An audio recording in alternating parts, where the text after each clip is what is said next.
Durban, the warmest place to be, a hotspot for sporting drama. For the first time, teams go head-to-head in a brand new format as we shake up one of the world's oldest sports. This is horse racing reimagined, team-based, fast-paced, and all about the fun of it. Over the next 3 weeks, 3 teams will go head-to-head right here in Durban, South Africa. The sporting drama came alive from the very beginning with 2 captains leading from the front in a pulsating clash between the Gauteng Gajimas and the KwaZulu Royals. And Rose Velvet is forcing to the front, and Rose Velvet draws first blood for the Gajimas. The second placing will go to the Royals and Sea of Tears. And they're away and racing, and Valiente under Tristan Godden is looking for the lead. And down towards the inside in the blue cap, that is Dandolo, and Dandolo is stretching away. Dandolo for the Royals to win comfortably. Who's of Troy will be second. It's a dominant performance from the KZN Royals. More pressure came up on me as captain, obviously, after Gavin rode a perla, but have to show class. You rode it straight him. I'm sure we can keep the stick off the horse. Super excited for race number 5 because Gauteng Gajimas have chosen to double up. Candice chose to double up in race 5, so let's see what they can do. Away they go. Acacia's Blossom didn't get away to the best of starts, but Tangerine Pearl is surging into the lead. And now it's Gajimas 1 and 2, but it's Acacia's Blossom getting the upper hand close home to win it from Bright Star in second. Convocation for the Royals will get third. What a good ride from Diego de Gabea. Acacia's Blossom lost ground at the start, delivers a beautifully timed finish. They're 107 points behind the KZN Royals. The Gajimas thought they had it in the bag, but they reckoned without the Royals captain.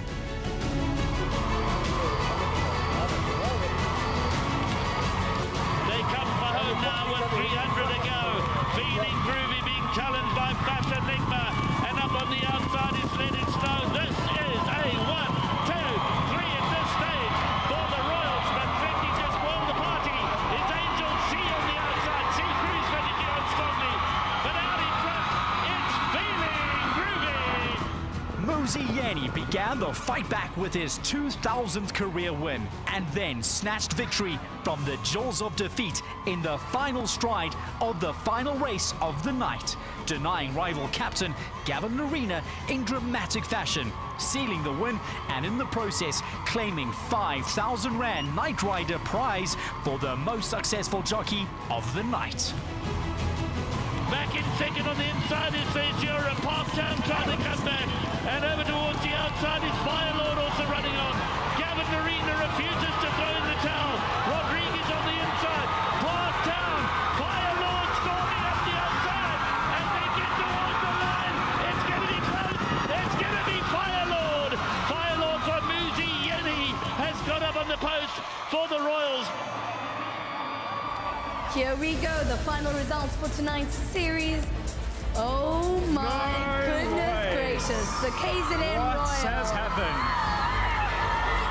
coming in with 452 points. It's been 19 years of my career, so it's just great to something like this. Just well done to GTH for putting what a show, and to be my 2000 winner. What a way to come together. This evening's Night Rider. Give him a round of applause, ladies and gentlemen. Muzieni!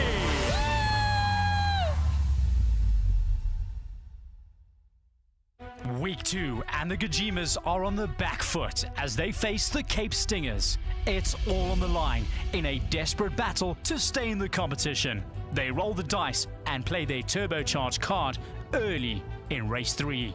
Is it checkmate or check out? Captain Larina is right along the inside. The gates fly. They're away and racing, and Gavin Larina is punching out Captain Hubert, getting away smartly. Passage of Power and Lord Wiley. These are the two now. It's a double-up race for the Gajimas, but it's a win for the Stingers, and it's Lord Wiley that wins it from Passage of Power, and possibly possibly Captain Who back in third. A bold move, but there is a stinger in the tail. The Cape Stingers just trailing behind with 103. Calvin Habib puts his dancing shoes on to claw back some valuable points on Boogie Shoes. Is the fight back on? And Calvin Habib storming up the outside to come and grab Nkalazinzi. And it's going to be Boogie Shoes dancing her way to victory to claim it for the Gajimas. But a big run back in second for the Stingers in second. Okay, well done to Mr. Rich and to his whole team. You know, there was a good pace on, and when I asked, was also quick, and she gave it to me really well, and yeah, won a very nice race. The Stingers turbocharge race 5, but Brian Yawol and Doc of the Bay is a safe harbour for the Gajimas and denies them maximum points. Mr. Fitz now ready to cause the upset. Doc of the Bay is flying under Brian Yawol. Doc of the Bay along the inside, a ring outsider, and Doc of the Bay is going to sweep through to win it. Doc of the Bay wins it from Mr. Fitz, and it'll be photos all round for third and fourth, but what a performance by Doc of the Bay and Brian Yawol. The Stingers now on the back foot, but cometh the hour, cometh the man, and Sean Veal strikes back to keep the Stingers on track. Master of Destiny and Sean Veal coming out the pack for the Stingers, and wider on the outside also, but it's still in front. Tread swiftly, and Master of Destiny maybe. It's close, it goes down to the wire. It's Tread Swiftly or Master of Destiny. It'll go to the judge. It's very close. The Cape Stingers currently in the lead with a beautiful 296 points. Race 7, and it's ladies first as Rachel Vineker delights team manager Michelle Ricks to maintain the advantage. And Whiskey for Rachel Vineker. Whiskey wins it from Political Party. Poor run from Wiley Riley, beaten a long way at the end. But Rachel Vineker has done it for the Stingers. She delivered it perfectly. Gavin tried to steal the race from the front, perhaps went a trifle too early, but we understand why, because they need the points. I galloped this horse a while ago for Mr. Campbell, and the way he worked, I said, I think this is the right race for him. And he did everything spot on. The Gajimas are up against the ropes, but a 1-2 finish will rescue the victory. Can they pull it out of the fire? The Gajimas need a massive result. Got them away to a pretty level beginning. And in the pink cap also on the far side is number 7, Lucky Miss.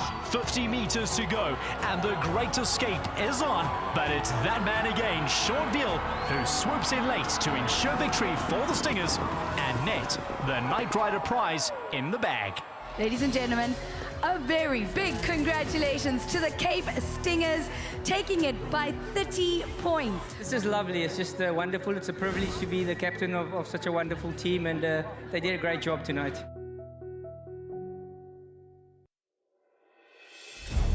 Week 3, and with the Gajimas out, this is a dress rehearsal for the grand finale on the 2nd of September. Which team is going to lay down a marker?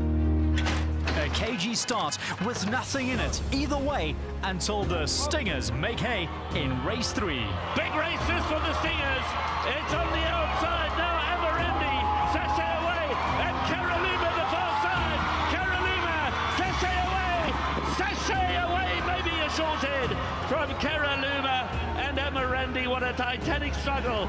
They go for the jugular by playing their turbo card in race 5. Double Martini and Cupid Song gonna spoil the Stingers party, and Double Martini wins from Cupid Song in second. But the Royals blast back. Let's not linger in front. Let's not linger goes on to comfortable when the fight is on for the minor money, and it's very close for the minor money. Maybe Maria Coralina got up to run second for the Royals, but there's no doubt about the winner. 2 Stingers and 1 Royals between the 3, as the 3 of them went across the line as 1. All credits to Mr. Terry for keeping him in impeccable form. You know, he did it again today. Great thanks to him, and, you know, well done to everyone. Only 2 points in it after race 6. But Wiley Wendy Whitehead has her turbo card up her sleeve and delivers it to perfection. Southern Cape has gone into Birmingham. They're all in. The 6 runners are dispatched from the 1600-meter starting gates. But it's Spring High and it's Makara. But Spring High has the advantage over Makara and Southern Cape. And Spring High is drawing clear to win it. Spring High wins it, possibly. Back in second was Makara ahead of Southern Cape, and then Fateful Day. So it's a big race for the Royals. The Royals surge into the lead after race 7. A huge task for the Stingers in the final race. Now they go.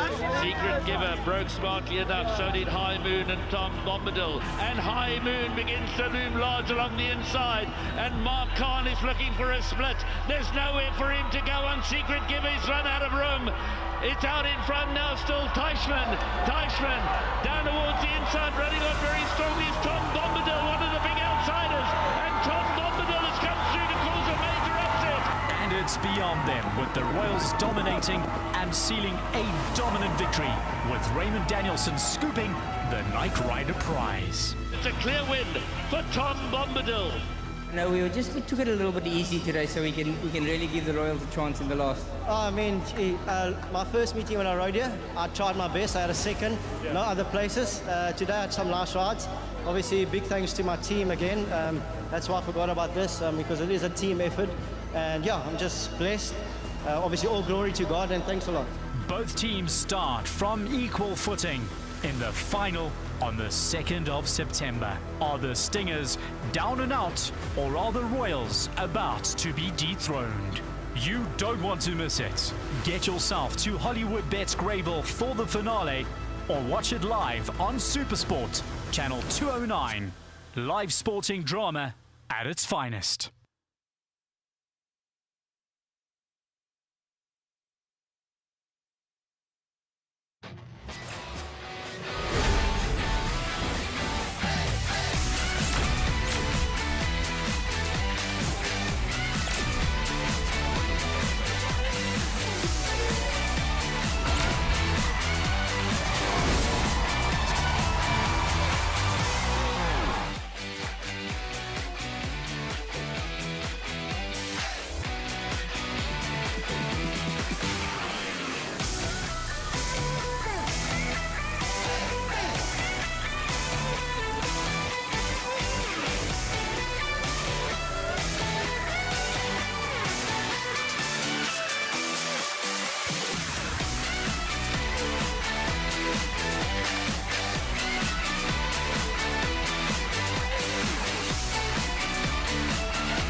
We are coming to you live from Durban, South Africa for the Global Team Horse Racing Grand Final. I'm Kriya Gangia, and with me tonight we have in the commentary box Graham Hawkins and Neil Andrews. Joining me on stage is T. Sava, Hope Mbele, Alex Cage, and Andrew Bond. Together, we're going to be your hosts for this evening. A very warm welcome to Durban and to our international viewers for the final showdown between the Cape Stingers and the KwaZulu Royals. Man, it's been huge. In August, we saw 3 teams battle head-to-head in a bid to qualify for tonight's final. And in week 2, we unfortunately said goodbye to the Gauteng Gajimas, my team. Alex. Ladies, I'll have you know, I'm supporting both the KwaZulu Royals. Okay. And the only yellow I could find was my socks. There's yellow That's there. like the tiniest piece of yellow. Yeah, but I've supported them nonetheless.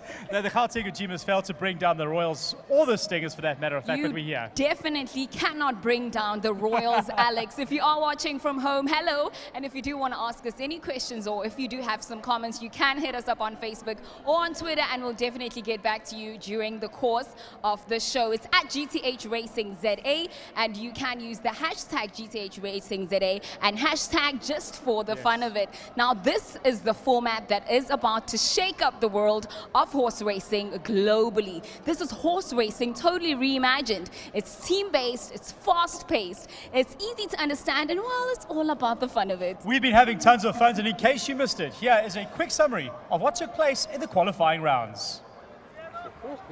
In week 1, the sporting drama came alive from the very beginning, with 2 captains leading from the front in a pulsating clash between the Gauteng Gajimas and the KwaZulu Royals.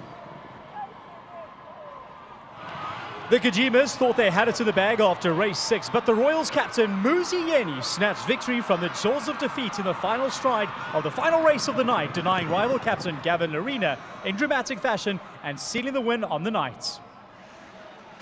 Week 2, and the Kajimas were on the back foot as they faced the Cape Stingers. They misjudged the strategic placement of their turbocharged points in race 3 and didn't secure the lead that they needed.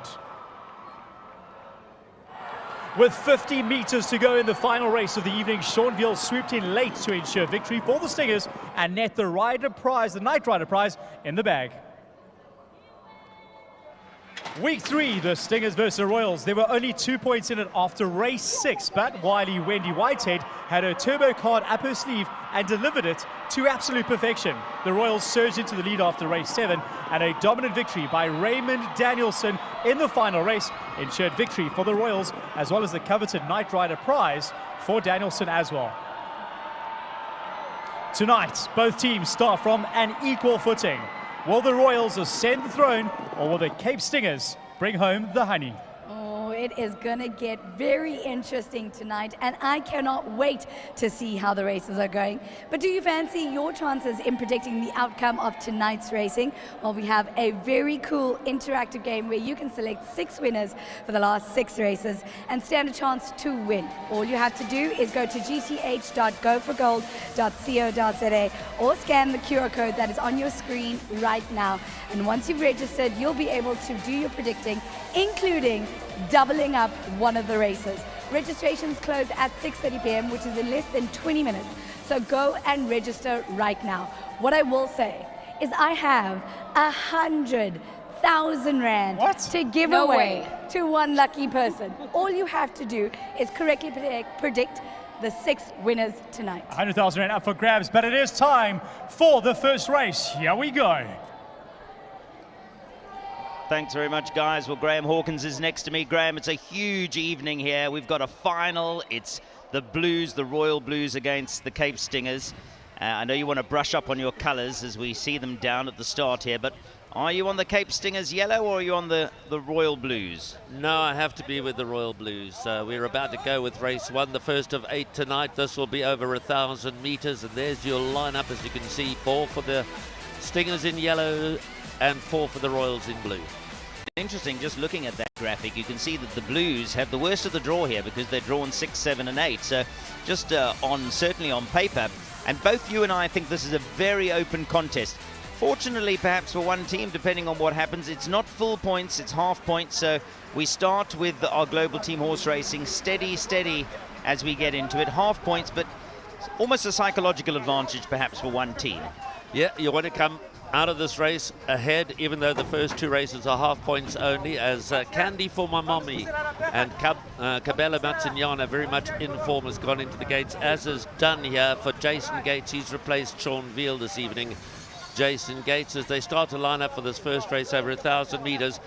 Keegan DeMello takes a Fico forward in the orange cap. Further to the outside in the purple cap is Miss Gibson and Nicholas Patel. We're just about set for the first of 8 here.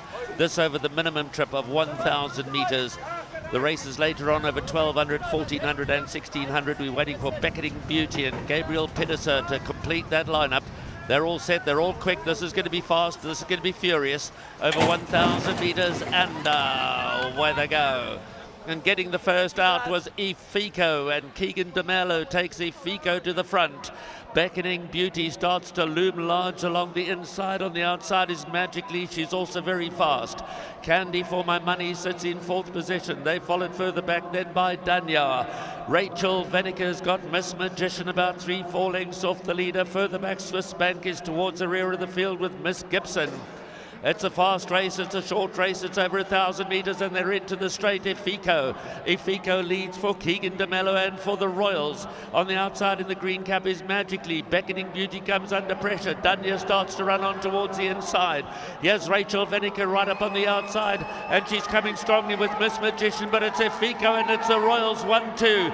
Magically's trying to put on the pressure, and Magically now puts a nose in front, but Efico's fighting back. Miss Magician runs on for minor money. They get down to the line. This is going to be mighty close.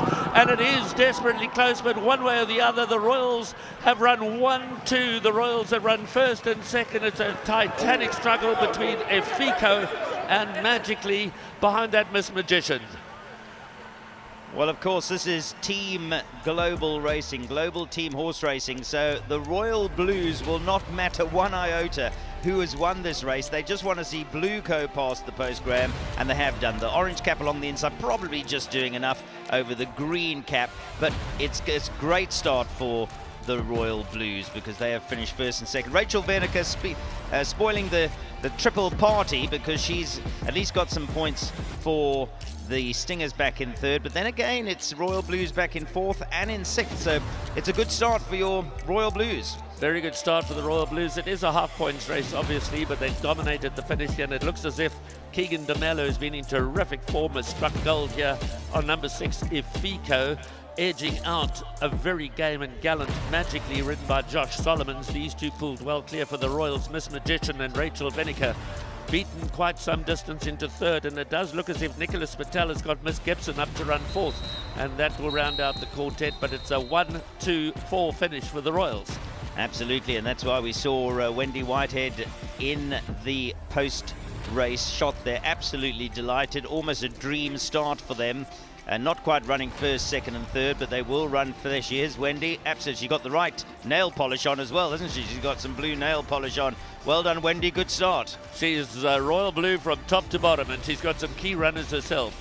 So there's your unofficial result. Take us through it, Graham. Number 6, Efiko, and number 7, Magically, running 1-2 for the Royals. Miss Magician, Rachel Venica in third for the Stingers. Nicholas Patel and Miss Gibson in fourth for the Royals. Craig Zaki in fifth for Swiss Bank for the Stingers, and then Candy for My Mommy, and unfortunately the Stingers bringing up the rear with Danya and Beckoning Beauty. So first blow to the Royals.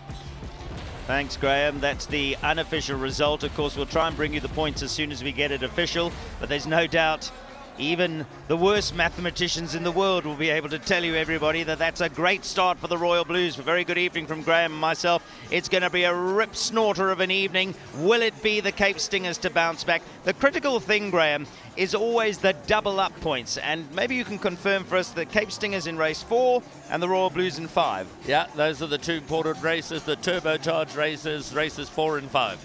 Lovely. Andrew Bonn is ready for us with a winner of the first. Well, I'm just about ready because at the end of the day, Keegan DeMello is about to walk into the saddling enclosure. He's not quite here yet because it was such a very close finish. There is Keegan. He's just managed to sneak behind me.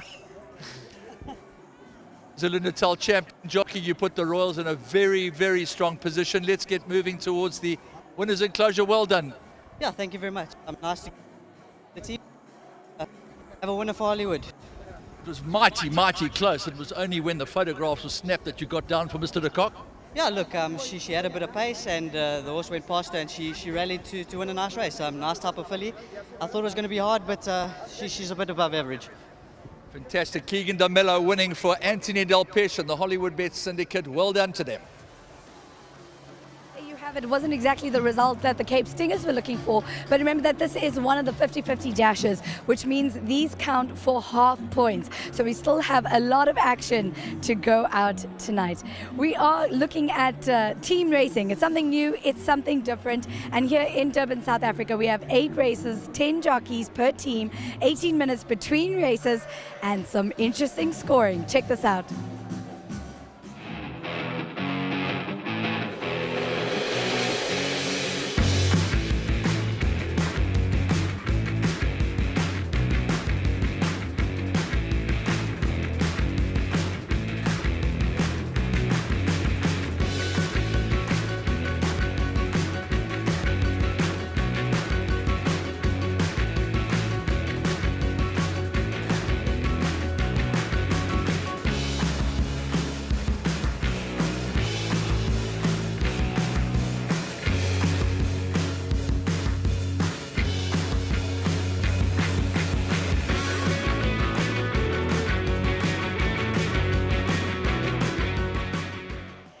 Well, official race results are on the way, but if you just watch that inside, it's 23 points for first place, 18 for second, and 15 for third.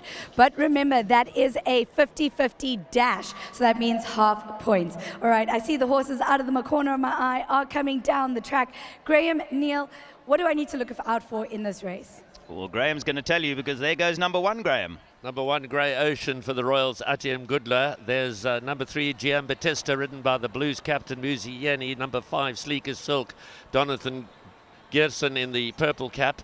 Number 6, Master Kiko for Gareth Wright. Here's number 8, Halibos Corne Orfer in the black cap. We have 2 scratchings, 2 and 4, and the 2 reserve runners come in. Here's the first of those, number 10, Woodstock Festival for Ashton Aries. And here's the Stingers captain, Mark Khan, dressed all in yellow, riding number 9, Blue Eyes. He's a reserve runner, as is number 10, Woodstock Festival, replacing numbers 2, Kalahari Blue, and 4, Parker Imali. The last to come out will be number 7, Pacific Winter, ridden by Jeffrey Seister, and he's got the red cap. Grey Ocean, of course, Atiem Gudla has got the pink cap. That was number 1. So this is the last of them to go down. Number 7, Pacific Winter. And race 2, which is also for half points, is over 1,200 metres. Graham, thanks very much. Let's bring you up to date with that official result now of the first race. It was exactly as Graham called it, with the Pico. Great start for Keegan DeMelo, and great start for the Royal Blues, because they finished back in second. But as we'll update the points, really good start. I guess the Royals will be thinking only one negative thing. That was only half points. I bet they wished it was the full points. Yeah, only half points, but the Royals are already leading by 31 points to 18. But as we've seen from race meetings previously, that can turn around very quickly. And as you mentioned earlier, the double points races, the Stingers race 4, their turbocharged race, KwaZulu Royals turbocharged race 5, where they'll race for double points, and all of this can change very rapidly.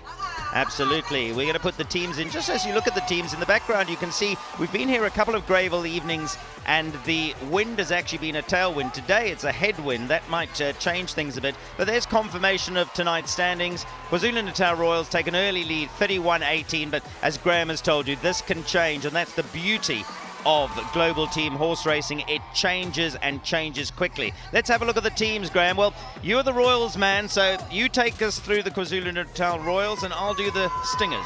Muzieni, the captain, the informed Kabelo Matsinyani, Raymond Danielson, the night rider of a past week, Jeffrey Seister, Ashton Aries, Tabiso Gumedi, Atandiwe Mgudwa, Josh Solomon's a rising talent, Nicholas Patel ran 4th in the first race, and Keegan DeMelo, who won the first race. That's the lineup for the KwaZulu Royals. Well, I have to be honest, Graham's gone through the Royals team. It's put the fear into me, because that's a hell of a team. Let me go through my team. Mark Khan, you know, he's 5 times a South African champion jockey. We had him, of course, on our show on the weekend, and he's still doing the business. He's going to bring quality, and he's going to bring experience. Corne Orfer, Jason Gates, Rachel Vernica, she's my little powerhouse. She's going to be the big difference. Robert Codd, he's got a nice ride later. Gareth Wright, Gabriel Peters, a good claimer.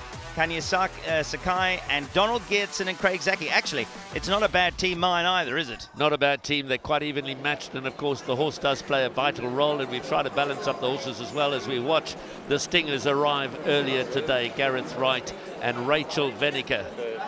And Donald Geertsen back just behind them, and then of course we've got Craig Zaki standing in tonight. There's the captain, Mark Khan. Cape Stingers strive for victory. Here they come out for their team photograph. Love the Table Mountain at the back. And you know a bit about the Table Mountain. You were resident in Cape Town for many, many years, Graham. Yeah, grew up in Cape Town, and of course the famous tablecloth that's often associated. But here come the KwaZulu Royals, and they're a mighty, mighty strong team. There's Muzi Yeni packing a big punch, does Muzi. And they say KwaZulu-Natal Royals rule the track. We shall see. Let's go to Hope and Alex. You know what, Alex, this has definitely been one memorable series. I can think of so many moments that have caught my heart, from the rivalry of us presenters, from the live audience, from seeing the horses walk around me here in the parade, from so much. What are some of your favorite moments? Look, from I got the to series? admit, and especially Graham Point in the south, the KwaZulu Royals performance, even though I'm a Gauteng Gajimers supporter, the KwaZulu Royals with both Muzi and Raymond both winning Night They Rider. haven't disappointed at all. They haven't, have they? But for me, the highlight's certainly been how close the racing's been. That is all about the fun of it and how tight it's been, especially the first two meetings on the 5th of the 12th, where those races came down to the last race, to race 8, and how it came neck and neck, head and head, nose and nose. It was so close. Alex, what about Wendy and Michelle? Have you seen the relationship between them? So I have. I saw Michelle. Michelle's kind of hiding behind one of the pillars, but she's supporting her Cape Stingers colours, which is great. So there she is. And Wendy is around here somewhere as well. She's already smiling, but I think she might be talking to the team for the next race. But we'll catch up with them for sure a little bit later. Most definitely. And the fact that it doesn't matter how you start the race. It's definitely how you finish it. We've seen so many times rather, where the teams start the races and then by the time of race 8, it's a total different story. And Hope was just pointing out that it is half point in race 1 and 2, but then it's all down to the double up races and the normal races. And then, of course, race 8 where we all double up. Just under 5 minutes to go till race 2. Neil and Graham, I know the heat on track is heating up. It is indeed, Alex, and I can tell you what, the volume's turned up as well. We've been down here a couple of Friday nights, but Graham, you can tell it's the final because they are pumping. We've got the dancers in front of us. There's a reason why we're in the commentary box and they're dancing. But we are going into the second leg. It'll be interesting to see whether the Cape Stingers, and there they are, 3 of the Cape Stingers, can bounce back here, because they won't want to be, even those half points, they won't want to slip behind too early on. No, they don't want to fall further behind. You want to stay in touch. Here's your lineup for race 2. Atandiwe Mgutwa, Grey Ocean for the Royals. Muzi Yeni, the captain. Giambattista for the Royals. Donald Gearson rides Sleek as Silk for the Stingers. Gareth Wright, the fancied Malster Kiku for the Stingers. Jeffrey Seister in the red cap. Pacific Winter for the Royals. Corne Orfa wears the black cap on Halab Boss for the Stingers. The captain Mark Khan, all in yellow on the first reserve runner, Blue Eyes, replacing Kalahari Blue, and he'll jump out of stallgate number 2. And Ashton Aries riding reserve 2, Woodstock Festival, in place of Paki Mali. That'll jump out of stallgate number 4. Yeah, there we go. There's the South African flag flying in the breeze today. It's not a huge breeze, but what little wind there is assisting the tail closers, because it's a bit of a headwind. So if you go to the front, you're going to turn for home. There's Mark Khan, by the way. And, well, interesting, Mark Khan. I mean, look at the runs that he's had. 16,279. I mean, 2,502 is some victory, isn't it, over a career? And as I mentioned earlier on, a 5-time South African champion jockey. 5 times champion jockey of South Africa, winner of so many Grade 1 races, captain of the Stingers, dressed all in yellow. He's got the full silks on tonight, and he'd like to strike early. He rides the first reserve runner, number 9, Blue Eyes, who is not fancied on form but could surprise. And here's Muzi, of course, all in blue. He rides Giambattista for his manager, Wendy Whitehead. Well, there you go. That would be one way to keep your manager happy. We saw Muzi Yeni this morning at the airport, and he was telling our global team horse racing team, because we said, are you getting on board the flight? He said, don't you worry, I'll do everything in my own time. And he's a lovely young rider, real character. Here's Donald Geertsen, a nice little rider. Unlike Mark Khan, you saw his first ride was in 1985. Well, here we've got a young man, his first ride was in 2021. That just shows you what we've got in the Cape Stingers team. You've got all the experience and all the youth. Yeah, that's the makeup of the teams, a blend of youth, a blend of experience, and a blend of something in between the two.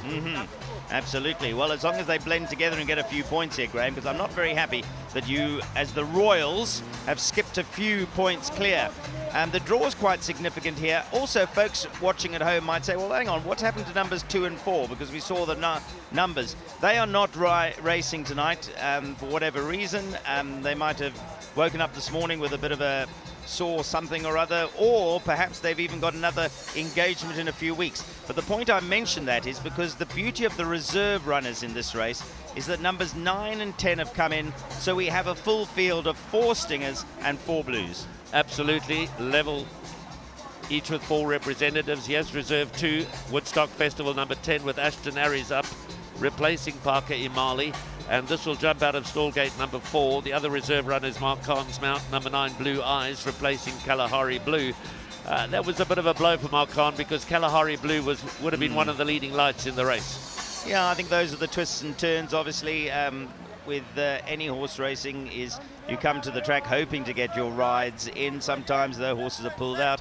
He's picked up a couple of half-chance rides. Here's well, now again, we're looking at number 12, which is the hat number, and it looked like Pierre Cornet-Orfer in this one. But anyway, let's go over to Graham because a couple left to load, Graham. Call them home for us in race 2 tonight. 1,200 metres as Halabos and Cornet-Orfer go forward for the Stingers. So this is 200 metres further than the first race. And the Royals lead the Stingers coming out of race 1, going to the outside. Halabos, drawn on the extreme outside. We're waiting on a couple to load. Mark Khan has got to take Blue Eyes into stall gate 2. There he goes forward now.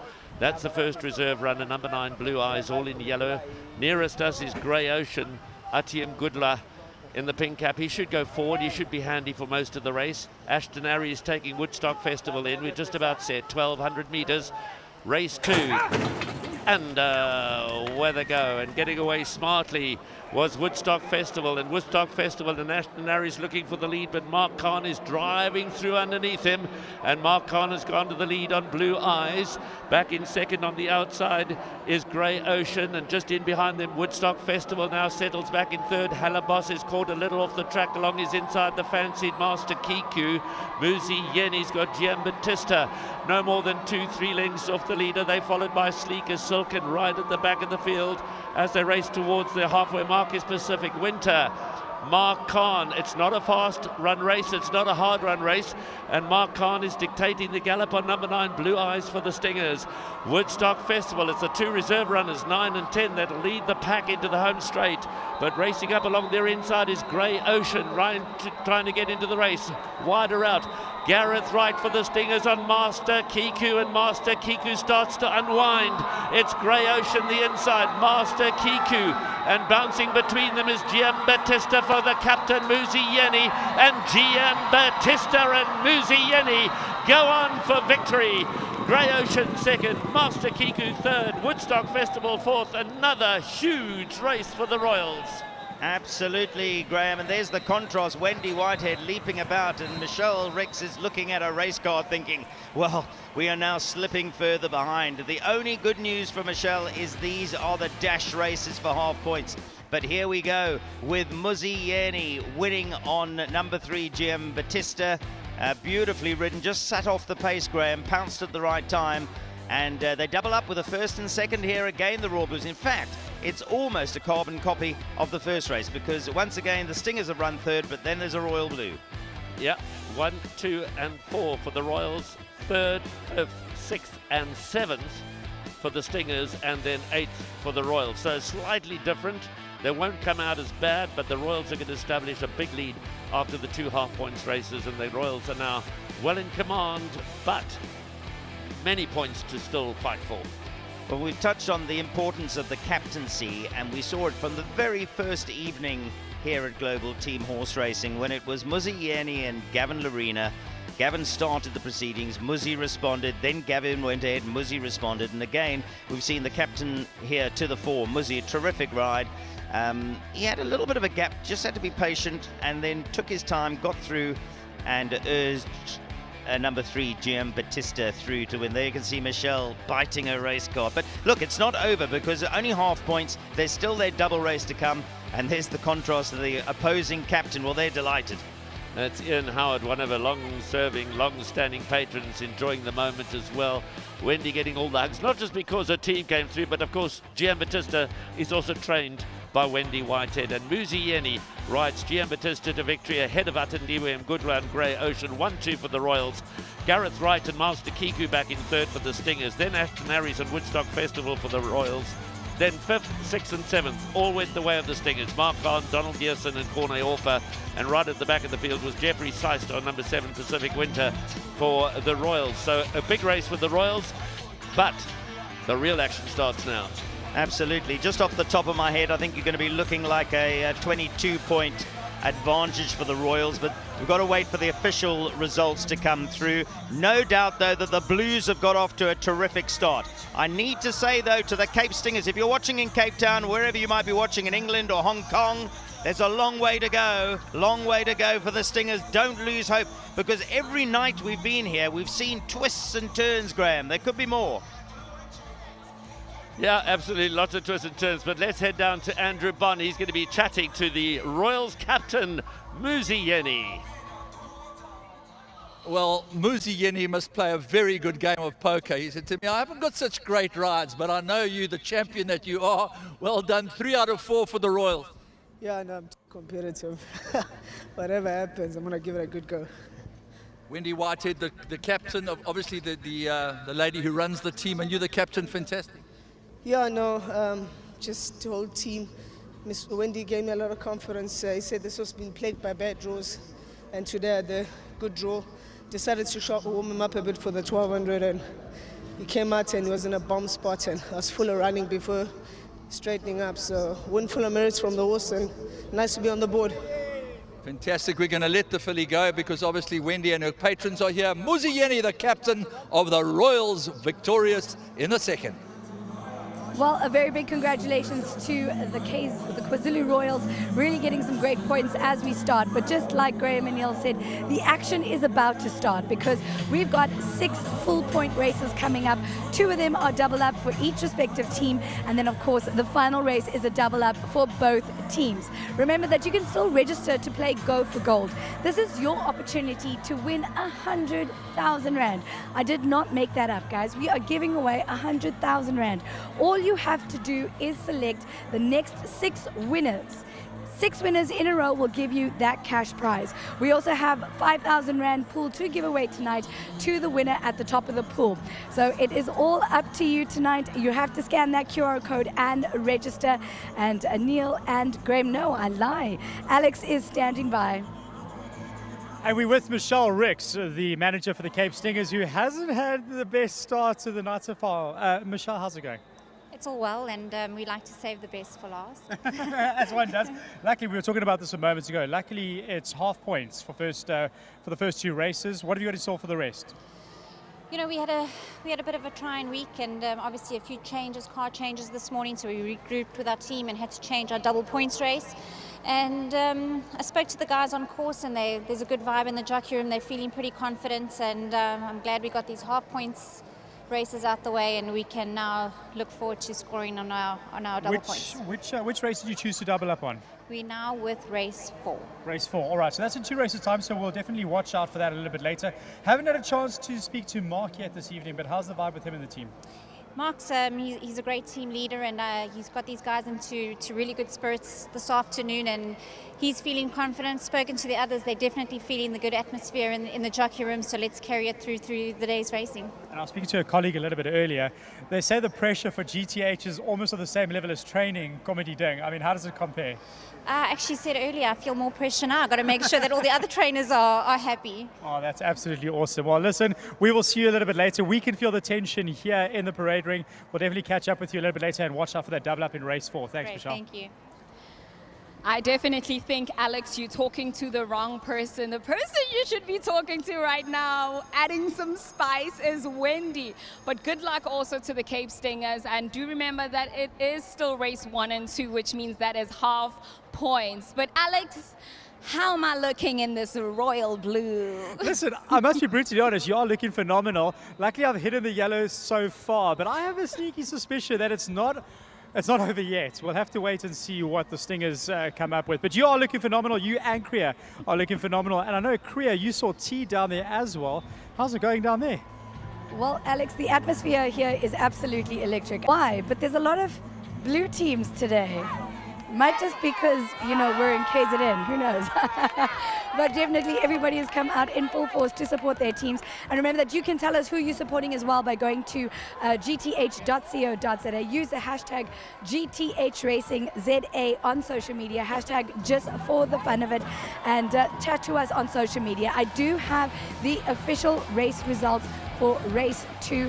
Muzi Yeni really putting the team in the lead there with 12 points. And then, of course, another KZN Royal coming in second with 9 points. And then unfortunately, the Cape Stingers coming third, fifth, 6th and 7th. Not exactly the result that the Cape Stingers would want as of yet. Looking at the points breakdown, 50-50 dashes count for half points. So 31 points in the first race for the KwaZulu Royals, 18 for the Cape Stingers, and then 29 for the KwaZulu Royals in race 2 and 20 for the Cape Stingers. Looking at what that means overall at the moment, if we look at your scores on your screen right now, 60 points for the KwaZulu Royals and a 38 for the Cape Stingers.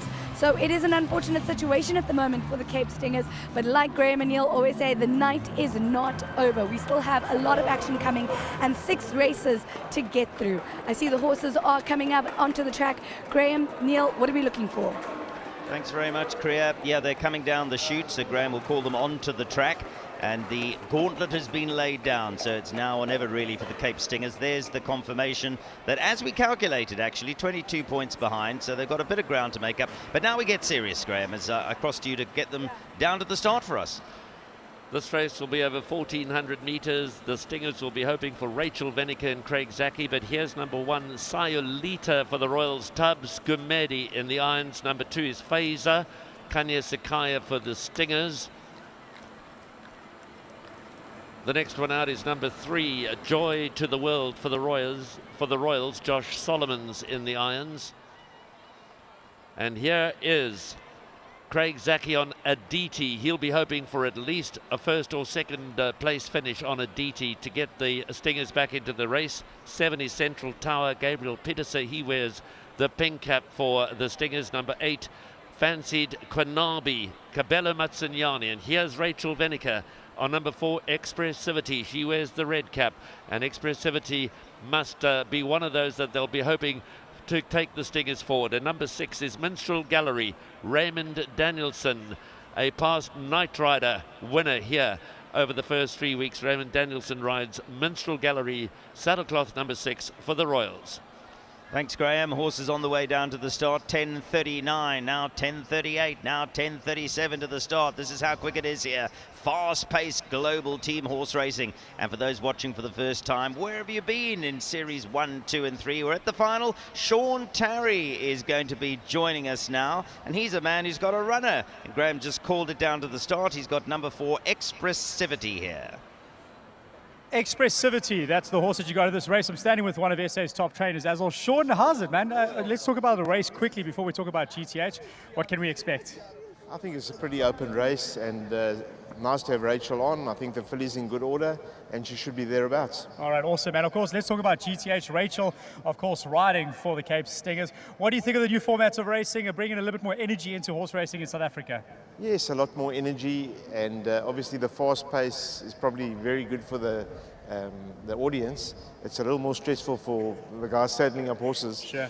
But yeah, I mean, I think it's run a nice course now, this series, and I'm sure there'll be adjustments, and it'll keep getting better and stronger. Absolutely. We're looking forward to top trainers like you staying involved in the racing and keep supporting the sport. It's absolutely phenomenal. Good luck for the race, and good luck for Rachel with Cape Stingers. Thank you. Excellent. It is the first of its kind, and it's debuted here in South Africa, Durban, South Africa precisely, and it has been a great experience so far. It's literally fast-paced, something new, something different. There's 18 minutes between every single race. That is ridiculously quick. By the time you blink your eyes, there's another horse coming out, and we're getting ready for another race. If you are sitting at home, you can get involved with the family and pick the team that you want to back. Can either be the KwaZulu Royals tonight or the Cape Stingers. Let us know on social media by using the hashtag GTH Racing ZA or hashtag just for the fun of it. It is honestly a lot of fun, and you can win some great prizes as well if you let us know. So go to gth.co.za for more information. The crowd has come out in full force tonight to really enjoy the atmosphere. Durban is the warmest place to be, and of course it is the KwaZulu Royals taking on the Cape Stingers. We're 2 races down. We've got 6 more to go this evening. As I have a look, the horses are on the track making their way to the starting line. Alex, what do you think is going to happen here? What do you think the Cape Stingers have to do to come back for this one? Well, I think, of course, like we did say a little bit earlier, that this first two races were quite hectic for the Stingers in the sense that the Royals did come up with half points. But I think with the Stingers, with, like we said, with Sean Terry now, with Rachel Venica, I think we could see a bit of a surprise come through in the next couple of moments with this race, with, from what I can see on the screen, 7 minutes to go. So we'll have to wait and see, but it is race 4, if I can remember what Michelle said with regards to the double up. That's the one that I'm going to be definitely keeping an eye on, because with that double up points, they could be taking the lead back. We'll have to wait and see. Just keep in mind the Royals will also have their double up race, and then race 8 is when all the horses and all the teams get their double up. So there is still a long way to go this evening, Kriya. You know what, Alex, it's also quite important how the teams are choosing their double up rounds. Of course, you want to go with it quite early in the race, but not too late in the competition either. We saw a couple of weeks ago one of the teams double up on race 7, and it was just too late to kind of regain those points. So I think by both teams choosing to double up on race 4 for the Cape Stingers and the KwaZulu Royals on race 5 is extremely important, because now we're right in the middle of the competition, and that's where, you know, you want to earn those extra points. You want to get that extra bit of vuma to get you in to the final legs. And Graham, Neil, the last race is double up for both teams, so there's no real advantage there. Korea, 100%. We get to the last, where it, of course, does matter. Will be the Night Rider. Not that the points are doubled in that in the Night Rider last leg, but we've seen so many results change in the 8th race with regards to the winner of the Night Rider. I don't think, Graham, that we've actually had a Night Rider who's gone in leading to come out of it. He's been nabbed on the line. We've had Sean Veal get up in the shadow of the post, Muzi Yeni to do likewise. So it's exciting from the team competition, but also the individuals. Yeah, well, obviously the main focus is on the global team horse racing. We do have that individual competition for the Night Rider. And as you said, that lead is chopped and changed, bearing in mind that each and every jockey, the best they can do is ride in alternate races. So they can't have more than 4 rides on a night because of the format. And it could go right down to the wire again. Well, here's the race lineup for race 3. Graham, I'm going to ask you to take you through. I'm just looking at the draws. So the Stingers are drawn 2, 4 and 5. A slight advantage in the draw, but take us through the field. Well, that's the field of 8. Now, looking at it from the Royals' perspective, their strongest chance is the one worst drawn. And again, it's not only Wendy Whitehead, the manager, it's Wendy Whitehead, the trainer. In form, Cabello Matsinyana rides number 8, Quinabi. Probably holds the strongest chance for the Royals. But there are 2 live wires for the Stingers. Number 4, Expressivity. We heard from Sean earlier. In a good space, Rachel Venica, the champion apprentice and the only lady jockey in South Africa, rides with the red cap. And Craig Zaki rides the other big hope for the Stingers, number 5, Aditi, in the orange cap. Not to say that the others don't have chance. Tabisa Gamedi rides Sayolita, that's number 1 for the Royals. And Kanye Sakai rides number 2, Phaser, for the Stingers. Joy to the World is number 3, Josh Solomons. He's in the royal blue with the green cap. We've spoken about Expressivity and Aditi. Minstrel Gallery is Raymond Danielson. 7 Central Towers, Gabriel Pedersen. And of course, we mentioned Quinabi, Cabello Matsinyani riding for Wendy Whitehead. 4 minutes and 24 seconds to the 3rd race already. It blinks and it's gone. That's what it's about, this speed racing. And we have as Graham alluded to, you've got 2 sets of jockeys who are preparing. So as these jockeys are going down to the start, Graham, behind the scenes at Greyville, they're preparing for the next 4th race. They're being weighed out, the horses are ready, and if you would, it's a conveyor belt of racing. It's fantastic. We turn it around so fast. That's what makes this type of rapid-fire racing so exciting. There's not a moment to catch your breath.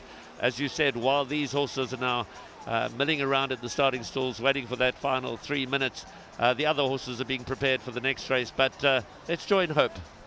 Let's go down to Hope and see what she's up to, because she must be pretty delighted being a royal. I am definitely delighted, rather, Neil. Thank you so much. But I have the beautiful Semthanda Namasa, who is back for another night of GTH live series racing. How are you doing, Mama? I'm doing good, thank you, Hope. How are you doing? You know what? Last week you were wearing red. Yeah. Today you are wearing green.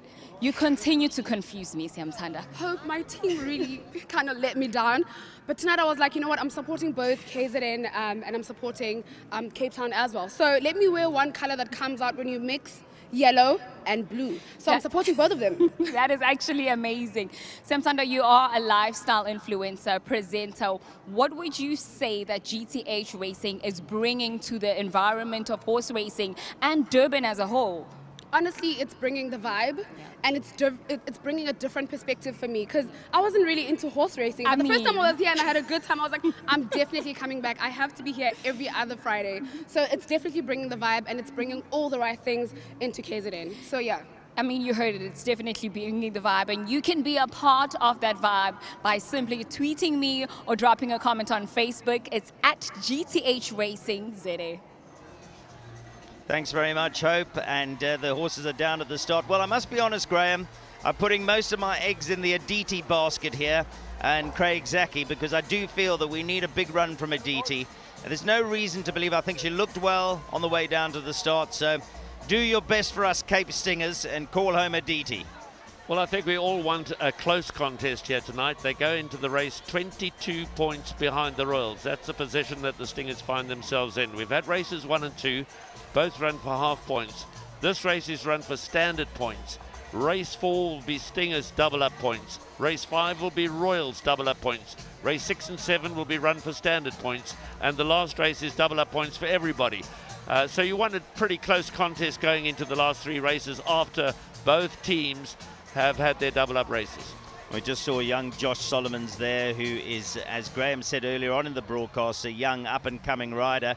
But here's perhaps the superstar on the horizon for us here in South Africa, largely because, of course, she's the only lady rider at the moment. And boy, has she, excuse the pun, boy, boy, has she shown up the boys, because Rachel is more than capable. Her first ride, Incredible, was in 2019. But she claims the 1.5 kilograms, and she makes the best of it. Excellent rider with a very bright future. Beautiful balance, great affinity with thoroughbred horses. She's worked hard at it all her life. Yes, she only took out an apprentice license in 2019, but she's made her way to the top very quickly. Here's what's happening in the parade ring behind the scenes as the horses prepare for race 4, which will be the Cape Stingers double up race. So that's happening in the parade ring while all of this happens at the 1400 meter start. We'll be loading up in the next minute or so. That's Kabela Matsunyani, who will jump out of stall gate number 8 for Wendy Whitehead on Quinabi for the Royals. Expressivity, Rachel Venica is drawn in gate 4 for the Stingers. Craig Zaki on Aditi is drawn in gate 5. That's also for the Stingers. I think the Stingers might... They won't turn this lead around. I doubt they'll turn this lead around in this race, but I think they're going to bridge the gap a little bit. Well, from your lips to God's ears, let's hope so. The Stingers need it. But I do think that they've got a few here to go on with, Aditi being one of them, and you mentioned Rachel Venica. But frequently, this is the beauty of team horse racing, Graham. You can actually, when we've seen it before, a team can win the race, but if behind them they've got 2nd, 3rd and 4th filled up by the opponents, in actual fact, the winner of the race, in inverted commas, is the other side. Yeah, absolutely. Now we're loading up. As we can see, Tubbs Gumedi has taken Sayolita into the stalls. Joy to the World and Josh Solomons, the blue with the green cap, is ready. Further to the outside, Aditi has gone forward. Expressivity and Rachel Venica, they moving into stall gate number 4.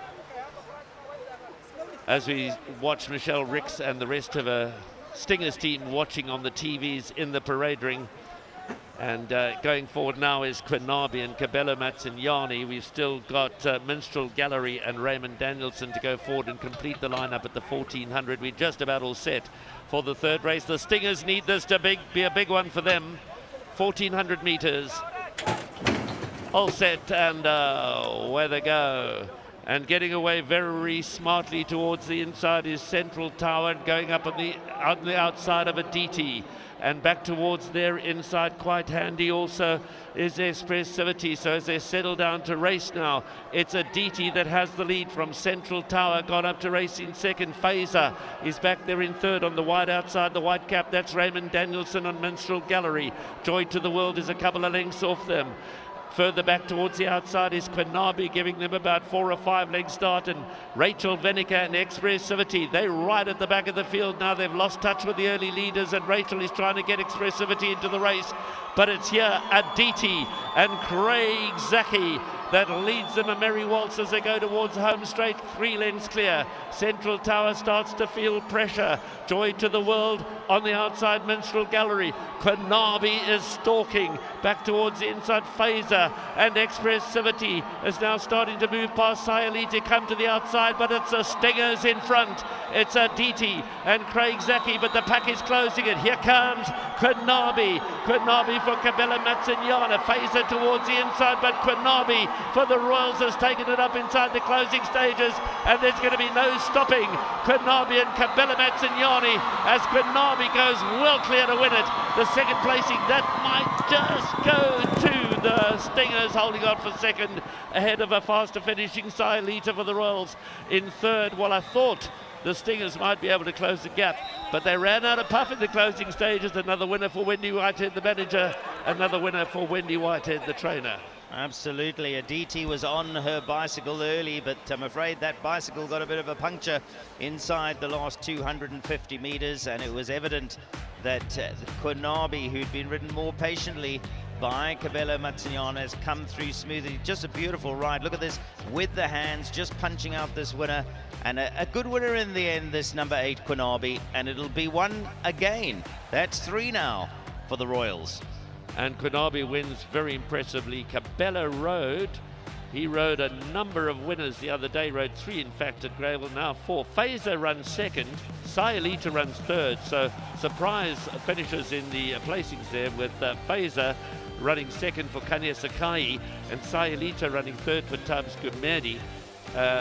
So those really finishing second and third will get the full result. You can see Aditi, who led them into the straight, is under pressure with Craig Zaki pushing away.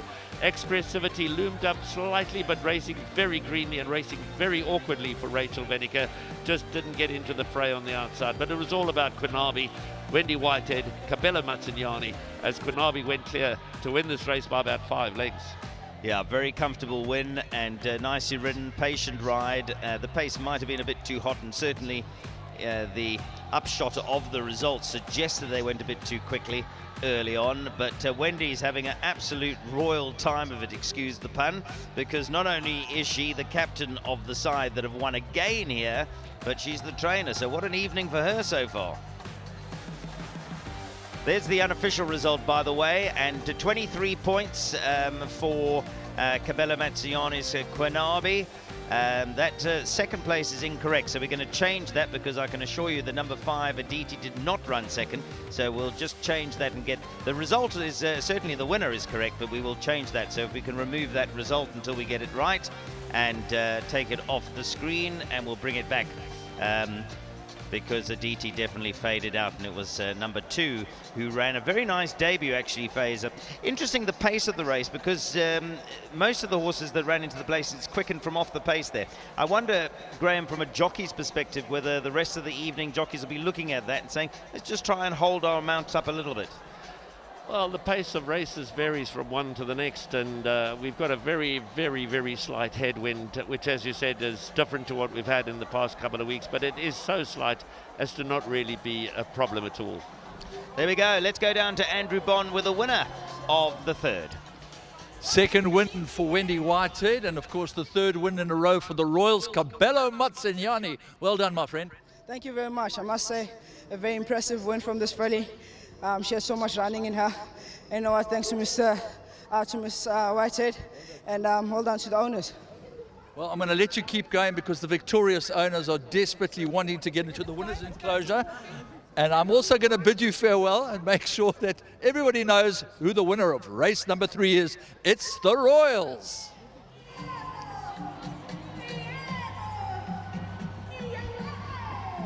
Well, there we go. It's hotting up here at Grable tonight. I must say, we saw some beautiful pictures earlier on of the red sky, which was entertaining us here. It's got a bit darker now, the lights are on and we are ready to race, but it is going to be the Stingers who need to pull some magic out of the hat. It's looking increasingly that the fourth race, Graham, which is our next race and is their double up race, has to work for them, otherwise they'll be slipping way off the pace. Especially given that race 5 will be the double up race for the Royals, so the Stingers simply have to get it right in race 4. It is their double up race. They're going to have to almost have a clean sweep of the board by running first, second, third and fourth. Well, let's hear from Captain Mark Khan. He's with Alex. Is he worried? Well, we'll find out for right now, actually. Mark, how's it going? No, everything's going well, thank you. Okay, good. So a bit of a tough start for the Stingers, but your double up race is coming up now. I'm sure you've had some words with the boys. Yeah, no, the boys are still feeling positive. I mean, it's a lot of fun out there, but it is a competition tonight, so the guys are always trying their best and they work very hard. And I just say to them all the time, you know, keep safe, have fun, and it'll come through in the end. I know, you know, the sting of the scorpion is at the end. I like it. All right, and you are wearing a GoPro, so we can go check that footage afterwards on our YouTube channel for GTH Racing. Good luck for the race, and we'll chat to you a little bit later. Thanks, Alex. Thank you. Thank you so much, Alex. Also, if you do want to be a part of the chat, you can make sure that you can drop a comment on socials. It's at GTH Racing ZA. But I am standing next to the handsome Ruan Skippers. How are you? I'm awesome, thanking yourself. And might I just add that you look stunning. Thank you so much. So now Ruan is a TV personality, reality show star. You also manage your own few personalities as well. I want to know, what are you doing at GTH Racing? First of all, I love horse racing. Like, horses are my spirit animal, so I cannot miss the opportunity to be here. How important is this initiative in the entertainment space as a whole? There are no words. It's just absolutely mind-blowing, amazing. You have been here for the past 2-3 weeks. How are you finding the vibe? I feel it gets better every week. I just get, like, the energy levels are just beyond my head. You heard it from Ruan. If you do want to make sure that you experience all of this, then you can still have time to come down here at Greyville in Durban. Otherwise, let's go straight to Graham and Neil. Thank you very much. Graham's ready to call them out for race 4. It's the double up race. It's the turbocharge race for the Stingers. 2, Geronimo for Wendy Whitehead and Musieni. Number 4, Royal Venus, Donald Gearson rides for the Stingers. Number 5, his master's voice, Ashton Aries. And there's number 3, Sir Theodore, Nicholas Patel. Number 7, Not Your Call, Gareth Wright for the Stingers. Number 8, Ice and Fire, Keegan DeMello. He's been in the winner's enclosure tonight. He rides for the Royals. Here's number 1, Top Sail, Corne Orfer, drawn in pole position for the Stingers.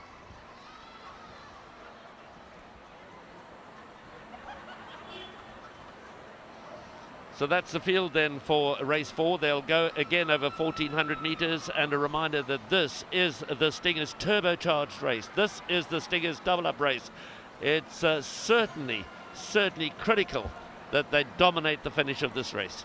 Absolutely. There goes Top Sail. They'll be hoping for a good run from him. He's to be ridden by Corne Orfer, drawn 1. The pole position will probably be in his favour, but he will have a look at those flags on the way down to the start and confirm that he will race into a headwind. Now, we've got the correct result up on screen now, Graham, so if I could ask you to go through the official result of race 3. Yeah, that looks a little bit more like how we called it. Number 8, Quinabi, the winner for the Royals. Number 2, Phaser, sparkling run for Kanya Sakai in second for the Stingers. Sayalita, Tabisa Gomedi in third for the Royals. Aditi, Craig Zaki fourth for the Stingers, and then it was 5th to the Royals, 6th to the Stingers, 7th to the Royals, and 8th to the Stingers. They were 1st, 3rd, 5th and 7th, and 2nd, 4th, 6th and 8th. There's the points breakdown. Well, we were hoping to see the Cape Stingers cut that deficit. In fact, they've slipped further behind, but 114 plays 81. It looks like a big margin, and it is. But the yellow there in race 4, where it says turbo for the turbocharge, means that however the Cape Stingers do here, they will have double points. So it is, as Graham has correctly said, imperative that they have a good race. Number 6 was just going down to the start a little bit after the others. And if we could get number 6, we will show it to you. But in the meantime, there's confirmation of where we are with tonight's standings. KwaZulu-Natal Royals, a commanding lead of 114 over the Cape Stingers 81. That's how we're situated after 3 races tonight. It's time for us to leave you briefly from Greyville. We'll be back with more Global Team Horse Racing after the break.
The breeding of horses on stud farms to produce purebreds, improve breeds and create new breeds and types dates back to the Middle Ages. South Africa is blessed with some of the most majestic and diverse landscapes and an abundance of natural beauty, and these often provide a magnificent backdrop for some of our most well-known thoroughbred stud farms. In some cases, these farms are also home to award-winning wine estates, notable restaurants and boutique guest houses. The beautiful scenes on screen right now are of the Drakenstein stud, situated on the wine farm of La Ormerins on the bottom slopes of the Groot Drakenstein mountain range in the Western Cape. Today, this is the home of Drakenstein stud, where paddocks and vines stand side by side, the vines occupying the upper slopes of the farm and the horses the lower. Drakenstein stud.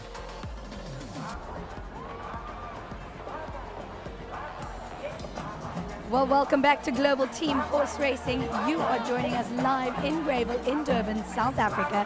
And the jockeys and horses are getting ready for the 4th race, which is scheduled to take place in about 5 minutes from now. Now, as you can see by the beautiful lady and gent that is on stage right now, it is a turbocharged double-up round for the Cape Stingers. So it is a very important round. They're going to need those points because what? We're already behind. So we got to really catch up. Yes, this is a brand new, fresh look at the world of horse racing. Graham, Neil, it's going to be interesting. We really have to capitalize on these double-up points. And I say we because I am backing the Cape Stingers all the way. Yeah, well, I'm afraid we is you and me, Kriya, because Graham said the Royals from the outset, so he's just rubbing his hands in glee here. They have taken a huge step forward. 2 minutes, folks, to the next race. 2 minutes and 1 second. Now it's 1 minute and 59 seconds. We just love the pace of the race. We're going to have a look at some of the jockeys and their rides down at the start here. We've got a lot of young, talented riders, as Graham pointed out. Here's one we saw earlier on, Ashton Aries. You know, he's already had 159 winners. He knows where the winners' enclosure is. Is a very, very good lightweight rider, is Ashton Aries. He's got his best days ahead of him still, and he's one certainly to watch in the future. Just looking at some adjustments being made there to number 1, who is races for the Stingers. That's Top Sail, Cornet Orfer. Here's a lovely shot as actually we come from the other side, the front side of the starting stalls, over the top with the drone to see the horses waiting to be called into line for this 4th race.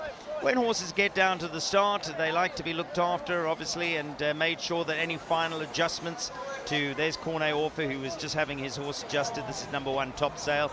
But important, obviously, for veterinary surgeons to have a look, for the jockeys to be happy with their mounts and their own equipment.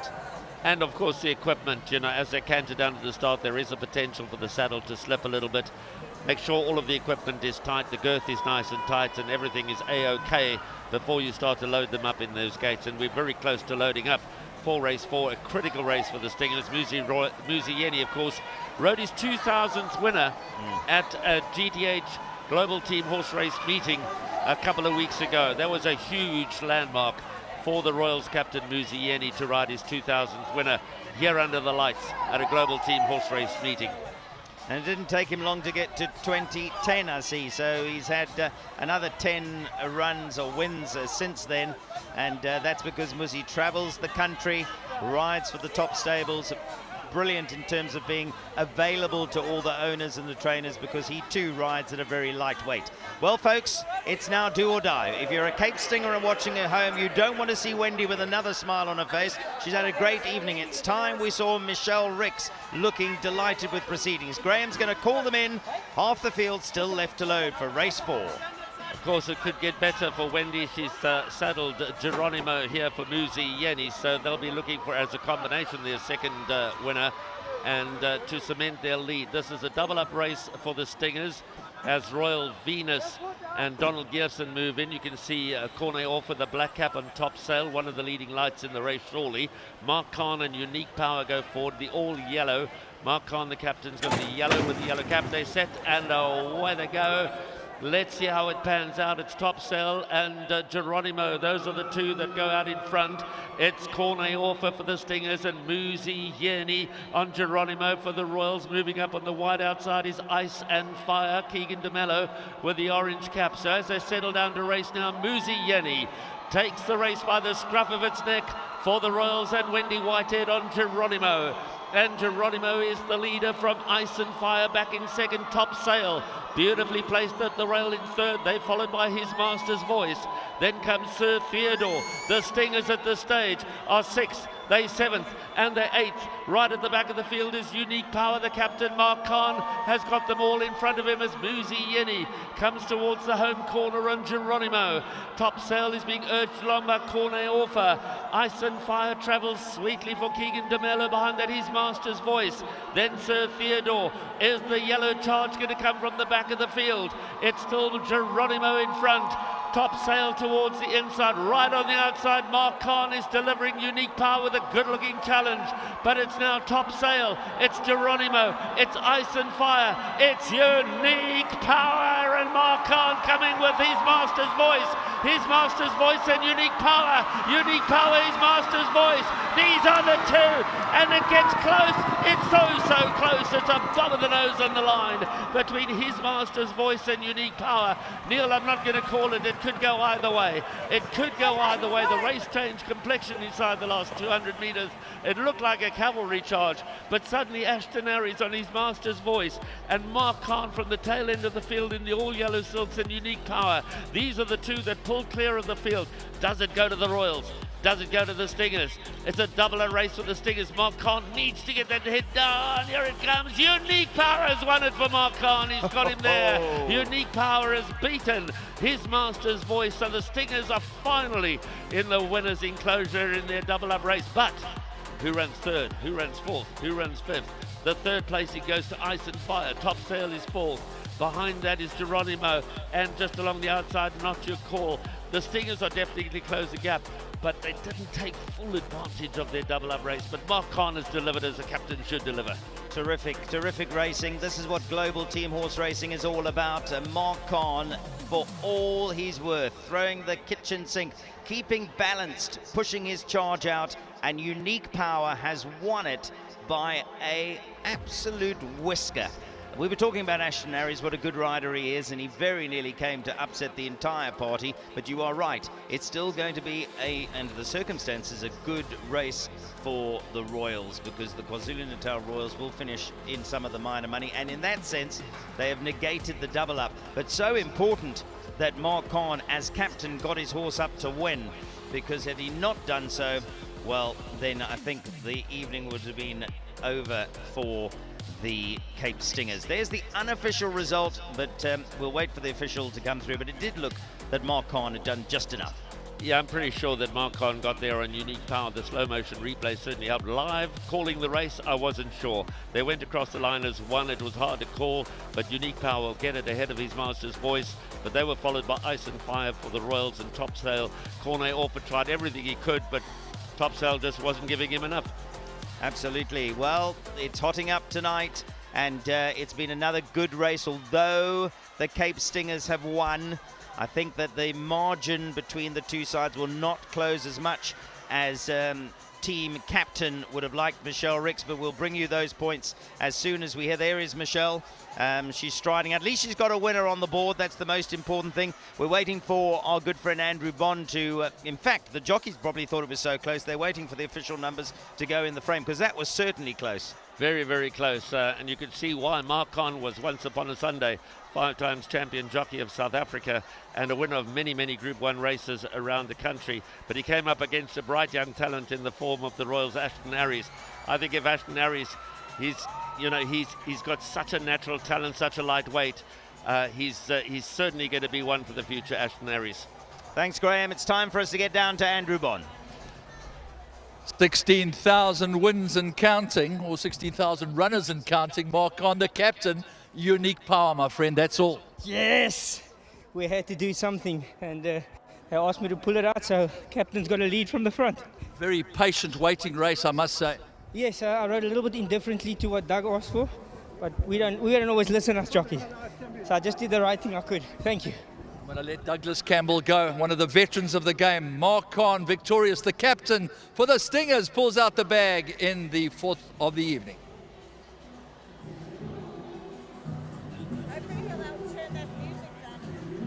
Well, the fastest horse. We always like to check on this, because this is obviously not over an extended period. It's just the fastest horse that has shown the speed. Interesting that that's come up in race 2, where Halibus is the fastest horse at 73.98. He went so fast, he faded though after that. So this is obviously a section of the race. It's not an average over the distance. It's the highest speed they achieved at some point in the race. Halibus, of course, didn't go on with his effort, not surprising, but Afiko did. Well, this is why, of course, some places in the world you get the quarter horses, where literally you blink and you'll miss the race, never mind the evening like us. Here's the official result, and Graham can confirm what's transpired, remembering that it was a turbo race for the Stingers. And that's why they get 46 points for Unique Power's victory under Mark Khan, 18 points for Ashton Harris and the Royals, 15 points for Keegan DeMello back in 3rd.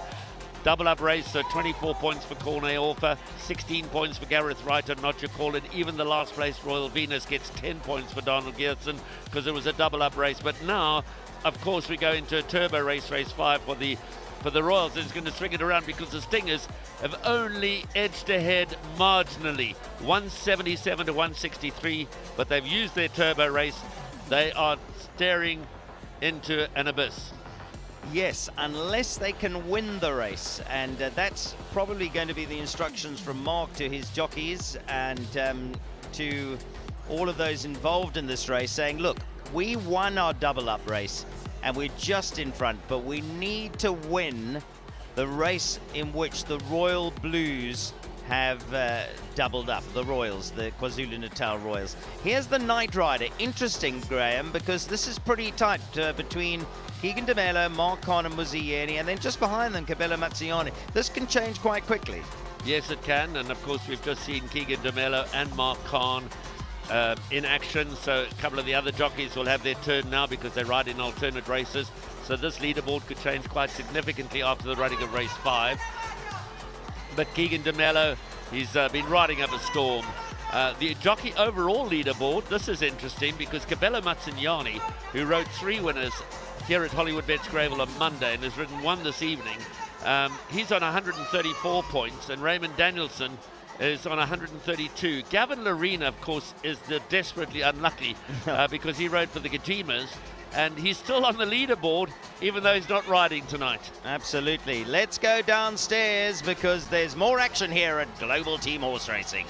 There certainly is, and this time I'm standing with one of my bosses, the GTH Marketing Director, Angus Campbell. Angus, we're back for the final. I mean, how's it going so far? It's going phenomenally well. I mean, the energy, I know we keep saying we shouldn't talk about it, but it's very energetic. It's amazing. And GTH is leading the way in team-based horse racing. What makes us different? What's leading it against international competitors for this kind of sport? Well, Alex, I think the thing that we've done, which people don't know about, is that for the last 2 or 3 years, we've been testing and trialing a lot of these things. We've been at Summerfeld with small groups of horses, small groups of trainers and owners, and we've been testing the format.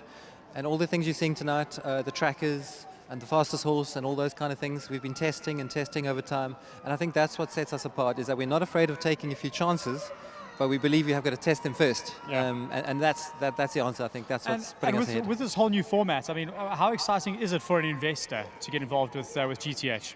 Well, what we've said, Alex, always from the start is that there's a whole bunch of things we can do that we couldn't do in racing before. So like all the American franchise businesses, we can own teams, we can sell merchandise, we can sell sponsorship, we can make our jockeys heroes, and that's all very appealing to an investor. So actually we've got some of our investors here. We will speak to them later and you can ask them what they think. I certainly will. Well, I can see smiles on their faces and smiles in the crowd. We're going to go back to Neil for our next race. Thanks very much, Alex. Yeah, really good to have Angus here. He's done a tremendous job. But right now, back to the horses, the Canterboss. There's number 2, Graham. 2 bend the rules for the Stingers. Gabriel Pedersen. Number 3, Lake Como. Rachel Venica will be hoping for a better race this time around. Riding Lake Como. Number 1 is All the Time. Jeffrey Seister for the Royals in the red cap. Here's number 6, Beechhurst. Cabello Mazzignani. He's wearing the black cap. There's number 5, Parktown, one of the principals in the race for Raymond Danielson. He's got the white cap. They've chosen this race to double up on Neil because Wendy Whitehead believes that this is one of her stronger races. She's got strong representation here. And given their performances early on, that's a bit of a frightening thought. Number 7 is Stanley. Josh Solomon's wearing the green cap for the Royals.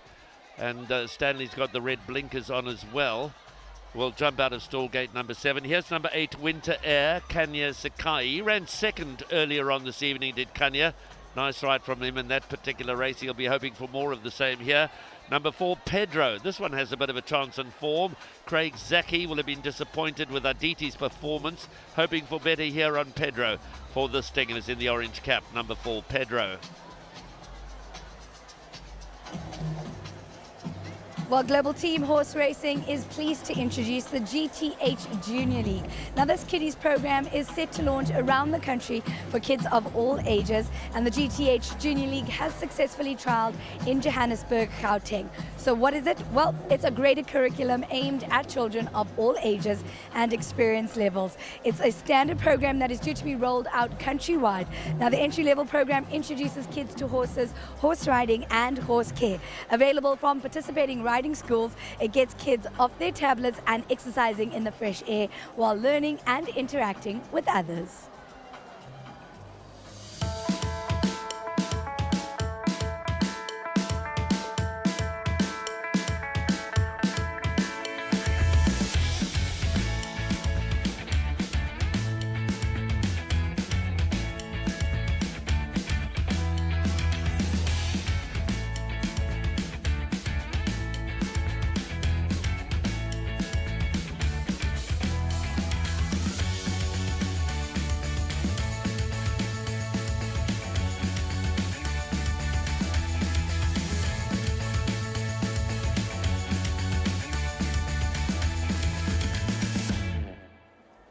Well, that was a taste of what you can expect at the GTH Junior League, and the lady that was instrumental in creating it is Sarah Bond. Thank you for joining me. Tell me a little bit more about the Junior League program. Okay, the Junior League program, this time we took kids that actually did know how to ride, but in future we probably won't need to. We will take them from very novice and put them into riding schools, and they can learn to ride, and then they'll have to qualify to be able to race. So what makes the GTH Junior League so special? I think that it teaches kids balance. It gets them off their computers, which I love, and out in the open and learning a new skill. And of course, GTH is completely different to normal horse riding. What is that all about? What makes GTH so special? Okay, the thing I like most about GTH is the fact that you can't use your whip for starters. Yeah, it's a different way of riding for the kids as well. You know, they've got the short stirrups, they're not used to riding like that, and they've got to go fast, and there are lots of other people in the race, so, you know, it becomes a team thing rather than individual, which horse riding is quite individual. And you are a very experienced rider as well. How long have you been riding, and what school do you have? I started riding when I was about 4. I have jumped in the open classes. At the moment I haven't got a horse. I lost my best horse, and then my current one unfortunately injured himself, so he's been off. But we do a little bit of eventing, and I've ridden my whole life. I've been in horses my whole life. Where are you based? I'm based at Citadel Stables, which is just behind Inanda Country Base in Kyalami, next to Saddlebrook Estate, actually. Perfect. Well, thank you so much for joining me, and I look forward to seeing what all the GTH Junior League can do. Thank you, Kriya. Nice to chat. So if you want to take part of the Junior League, the GTH Junior League, all you have to do is go to gth.co.za and register your interest there. If you are a riding school and you also want to take part, gthracing.co.za is the website to go to, and all the information is there. As you can see by the dancers currently on stage, it is a turbocharge for the KZN Royals. This is extremely important considering that there's only 14 points that separate the two teams. The KZN Royals are really going to want to capitalize on this and get as many points as physically possible. So if you want to tell us what team you're sitting at home and supporting, you can do that as well by going to gthracing.co.za. You can also scan the QR code that's on your screen in the next couple of seconds, and you can log onto the website as well, gthracing.co.za. Don't forget, we're also on social media at GTH Racing ZA, and use the hashtag GTH Racing ZA and hashtag just for the fun of it. I see that we are getting ready for the next race. Graham, Neil, we got to do something. Come on, the Cape Stingers have to bring it. Well, if there's one thing that has been consistent with global team horse racing is that we have had evenings of twists and turns and surprises. And if the Stingers are going to pull a surprise, Graham, this has to be the race. You get a feeling if they don't win it, they're going to have to run second, third and fourth. But if they do win it, it will be a turn up for the books. And it's beyond, obviously, the reasons why Wendy has made this her double-up race, her turbocharge race. To me, it looks like a very open race. It is an open race. There are many with chances if one just looks at the form book. Obviously, the principal runner for the Royals could be number 6 Beechhurst and Capella Matsinyani. The principal runner for the Stingers could be number 4 Pedro Craig Zaki, but number 2 Behind the Rules, Bend the Rules for Gabriel Pitterson, number 3 Lake Como for Rachel Vinica. They'll fancy their chances, but so too will Raymond Danielson and number 5 Park Town. So those are the principals in the race based on their records coming into the race. But we've seen a few horses running into the top 4 tonight that sort of rose above their previous form. So Yes. there's always the potential for an upset. Well, there is, and if I'm holding a candle out there for our beloved Stingers, you know, we did see Dougie Campbell train a winner in the previous race. He's got Lake Como here with Rachel Vinica on, and better drawn than she's normally been. She's a horse that could pop up for Rachel and needs must, so they need to find a winner here. Yeah, they do need to at least win this race. So I think that Craig Zaki, Rachel Vinica, Gabriel Pitterson, Kanya Sakai, they appreciate the task that's before them. But here's Jeffrey Seister. He rides number 1 all the time for the Royals. He's had 77 winners. He's just come out of his apprenticeship. He's just now been licensed as a professional jockey after a successful 5 years in the Apprentice Academy. And Jeffrey Seister, he can also ride. You know, when he started off his career by winning his first ever ride.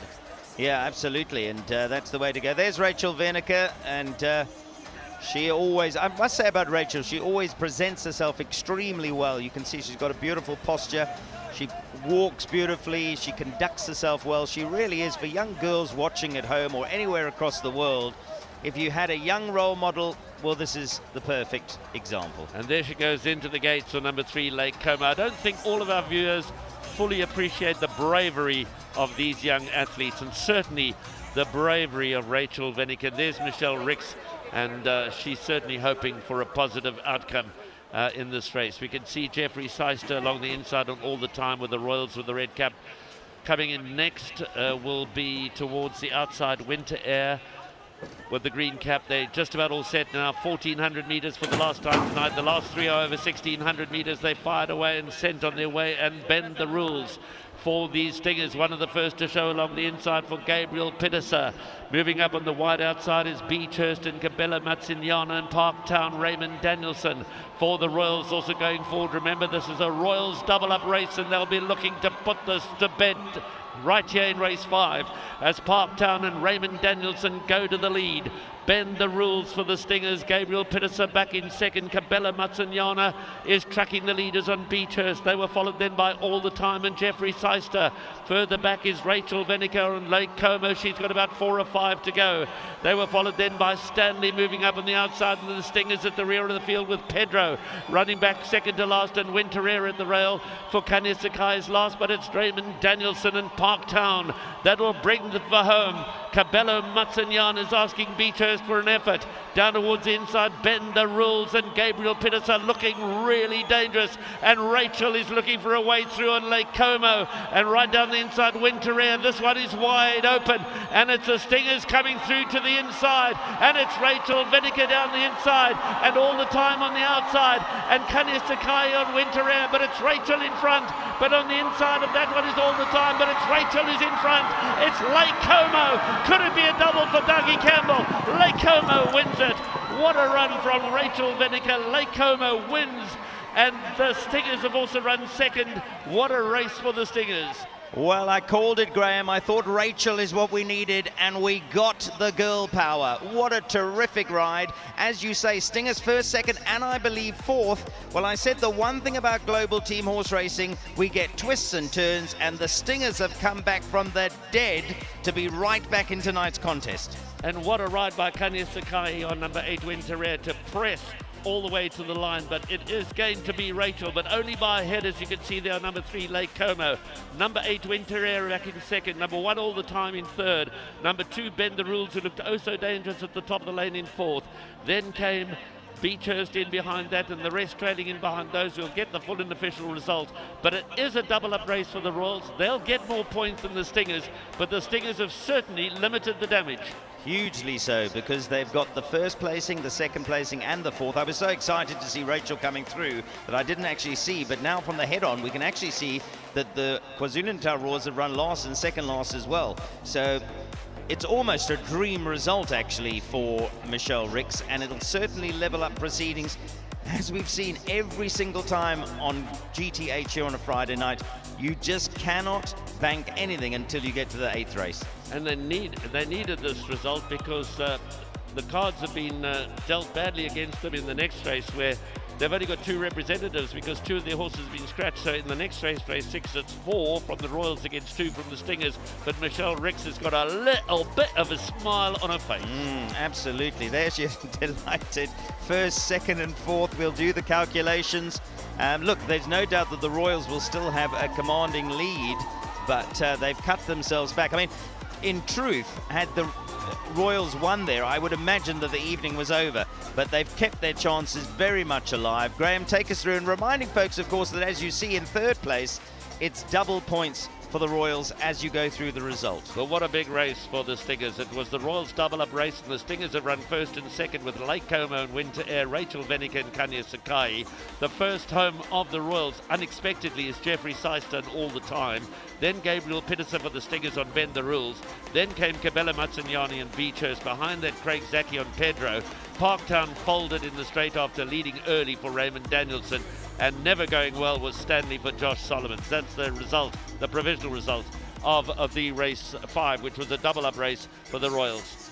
I have to say, Graham, another terrific ride from Rachel Vinegar. We pointed it out tonight. If you are a young lady who wants to make your way in jockeying and jockeyship across the planet, well, Rachel Vinegar has shown you again how it's done tonight. Terrific ride, very patient and beautifully produced. And Andrew Bond is standing by with the Golden Girl. The game is alive. Rachel Vinegar comes to the fore. I was standing with the crew. Absolute goosebumps, Rachel. Great ride. Thank you so much. I absolutely love this horse. I broke his maiden. It's great to ride a second winner for him. Mr. Campbell, I'm so grateful for the opportunity to ride him again.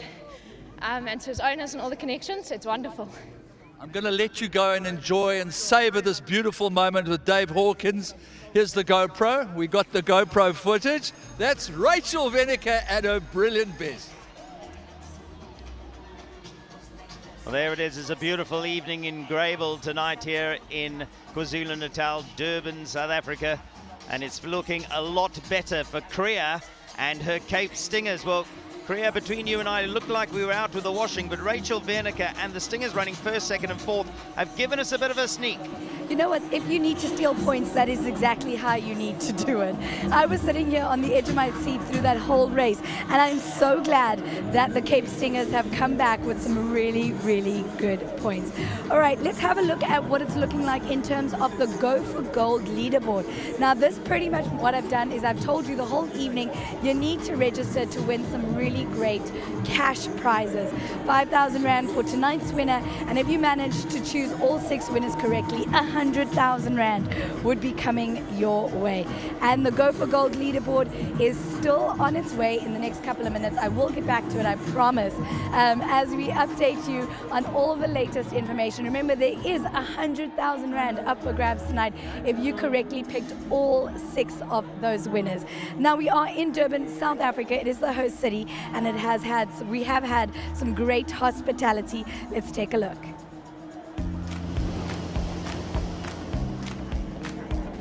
Durban, the warmest place to be, miles and miles of unspoiled beaches, a surfers paradise.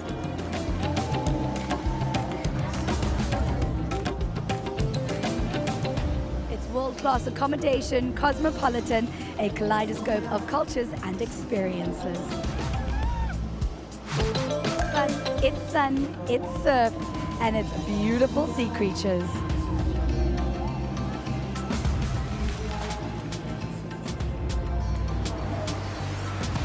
Here's the culinary sensations, beach days, and nightlife.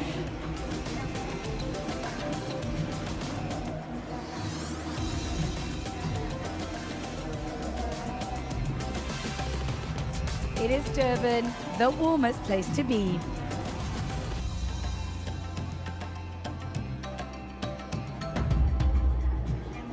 I'm standing beside the Night Rider floating trophy. Now, this is the creation of a local Durban artist by Joseph Piri, an extraordinary talent. Now, the trophy took around 1.5 months to complete and is made of the wood of a jacaranda tree. The carving has been finished with a beaded bridal headpiece and reins in vibrant African tribal patterns and colors, which are similar to the GTH team colors. And of course, this is a floating trophy, so it will make its way around the world when it comes to GTH.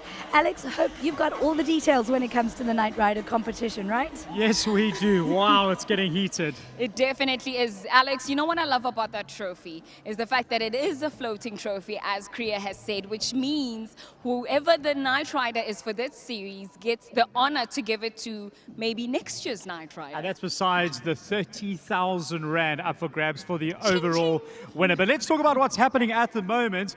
My screen's got dead, but let's get it on your screen. Rachel Vinegar, after that win that we just had, has taken her into the lead with 46 points. Kabelo Matsunyane goes to 41, and Keegan DeMello sitting in at third, which is this evening. Sure. It's getting heated. But now, with Rachel going to the lead of this evening's standings, it now takes her to the overall leaderboard, and she goes to first place with 145 points. So, Alex, the overall Night Rider is all the points throughout the series added together. Absolutely, that's spot on. And we do know that some of the Gajimas, unfortunately, have been knocked off going into it. Gavin Lorena was in the lead, but with him not riding this evening, we expect some of the Royals and the Stingers to come ahead. So like we said, Raymond Danielson in third with 138, Cabello with 144, and Rachel Vinegar taking the lead up to 145. But there's still a few more races to go, and the boys up in the box are ready to call them home.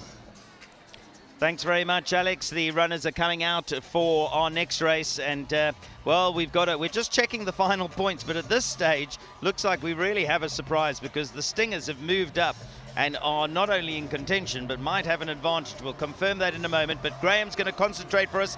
Call them down to the start for the next one, Graham.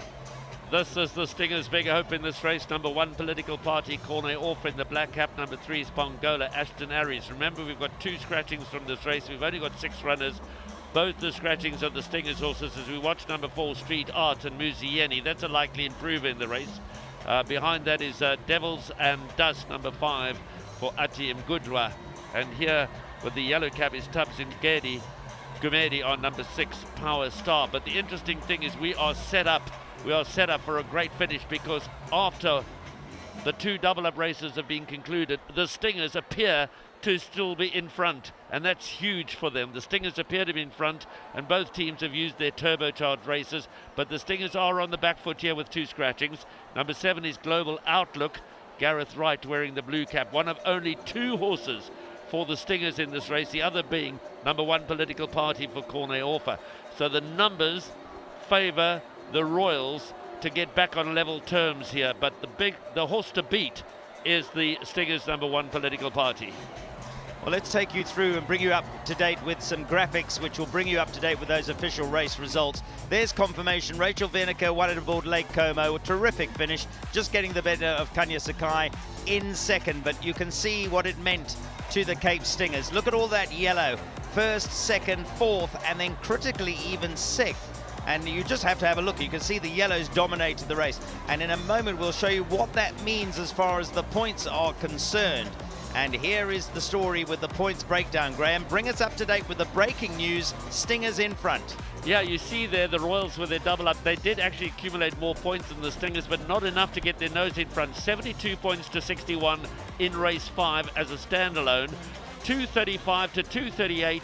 The double-up races are done, the turbocharged races are done. We've got 3 to go, and there's 3 points difference between the 2 teams. This is set up for a huge finale in the Global Team Horse Racing Final here at Hollywood Bets Gravel this Friday night, the 2nd of September.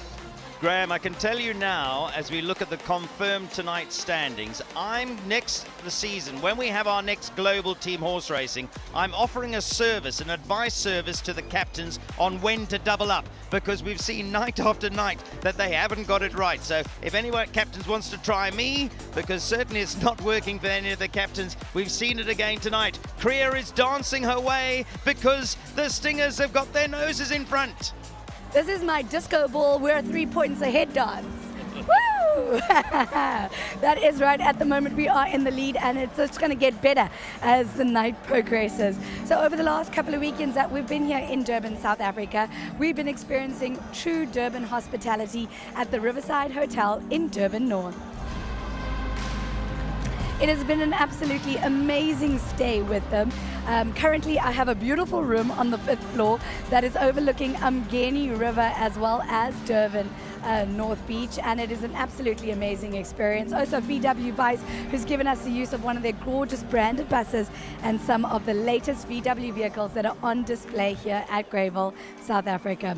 All right, here we look at our Go for Gold leaderboard. Remember that it is 5,000 Rand for the person who wins tonight, and if you manage to get all 6 horses right, you win 100,000 Rand. So Fem's sitting with 92 points at the moment. Coming in second is Jimmy with 87 and Johannes at 79. So make sure that every single time you see a GTH race coming up on your schedule, you put in your predictions and you take part in this game, because there really are some great prizes up for grabs. And Hope is standing by with an interview. I am standing by with an interview with Alex. Joking. I'll take it. So I'm taking some of your social media questions. I do have a question here from Samkelo, who's asking that I have seen for the past 2 weeks that some of the horses have been scratched. What does that mean? Right, so there can be a whole bunch of factors, but if there's something wrong with the horse, nothing like major, but if the vet, for example, comes out and says the horse is not doing too well, maybe they've got a bit of a niggle that they don't exactly want the horse to hurt themselves, they'll maybe more often than not say, let's rather scratch the horse, because ultimately, as much as we're enjoying the sport and we're going for the horses to perform at their best level, we always want to look after them as well. So who decides this? Is it the owner, the trainer, the jockeys, or the combination of all three? I think more often than not, it'll come down to either the trainer or the on-course vet. They'll normally say to the guys, listen, it's not looking too good. It can also sometimes happen at the starting gates. Maybe they've hurt themselves in the starting gates, they get loaded in and they hurt themselves while they're loading in. They'll come back out and the vet will say, we'd rather scratch the horse on the track. Okay, Alex, I have another question from you. Remember, it's at GTH Racing today. This one is from Njabulo. He's asking, who are those people that always go to the racetrack after the race and what are they doing? All right, so they're actually fixing divots that the horses leave when they're running. I mean, there was quite an interesting stat that I read the other day that the horses, as much as they weigh about 500 kilograms, as they come down, they put about 14 tons per square inch of pressure onto the grass. So they're basically bringing up divots the same way that a golfer would as they chip the ball on the golf course. So they're basically fixing those divots so the horses don't hurt themselves. I definitely thought that they were digging for gold. Go for gold. There we go. They're also trying to win the 100,000. Remember, it's at GTH Racing today. If you do want to be in touch with me, I will be taking your comments and your questions throughout the show. Thanks very much, guys. Thanks to Hope and to Alex. Yeah, it's interesting. A lot of people watching who maybe don't watch a lot of racing, and it's part of what Global Team Horse Racing is here to do, is to educate, but to educate across the board in terms of age. One of the great things as we look at this race lineup here and how important Corne Orfa's ride is, it's one of the great things about Global Team Horse Racing because we are appealing to new audiences. Absolutely, we're getting out there, we're showcasing under the banner of Global Team Horse Racing a whole new angle with horse racing, teams horse racing, colourful racing, fast racing, rapid racing, and it's very exciting and it's very energetic. Graham, take us through this field, because as you say, it's cut up for certainly for the stingers. Number 2 is scratched, that would have been a stinger, and the other horse's scratch is number 8, which would have been a stinger. So take us through what's left for the stingers. Well, it's a deep blue sea against 2 remaining stingers. Number 1, Corne Orfa. This is the key horse in the race. He's the overwhelming first choice of all the pundits. So the stingers do have hope. They need Corne Orfa to win this race on Political Party. But there's Ashton Aries on Pongola. Muzi Yeni, Street Arts, only had 1 run previously. Trained by Peter Muscat, could be the big improver. Devils and Dust has a smattering of form for Atim Gudwa, and Power Star for Tubbs Kumedi. So they're four Royals against 2 stingers. Well, this is what I was talking about. You can see all ages enjoying Global Team Horse Racing. It's positioned as family entertainment, and this is why we've also got the Junior League. But Graham, over to you. It's a small field. I'll let you call them in. Political Party's already gone into the 1,600-metre starting gates. We've only got 6 to load here. Corne Orfa knows what lies ahead for him. Pongola, Ashton Aries has gone in.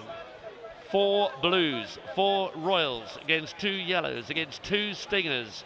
Political Party is the one that they'll all be looking to gun down. He is the one with the best form coming into the race, so all is not lost for the stingers. Michelle Ricks looking very, very anxiously as global outlook for Gareth Wright goes forward, the only other stinger in the race.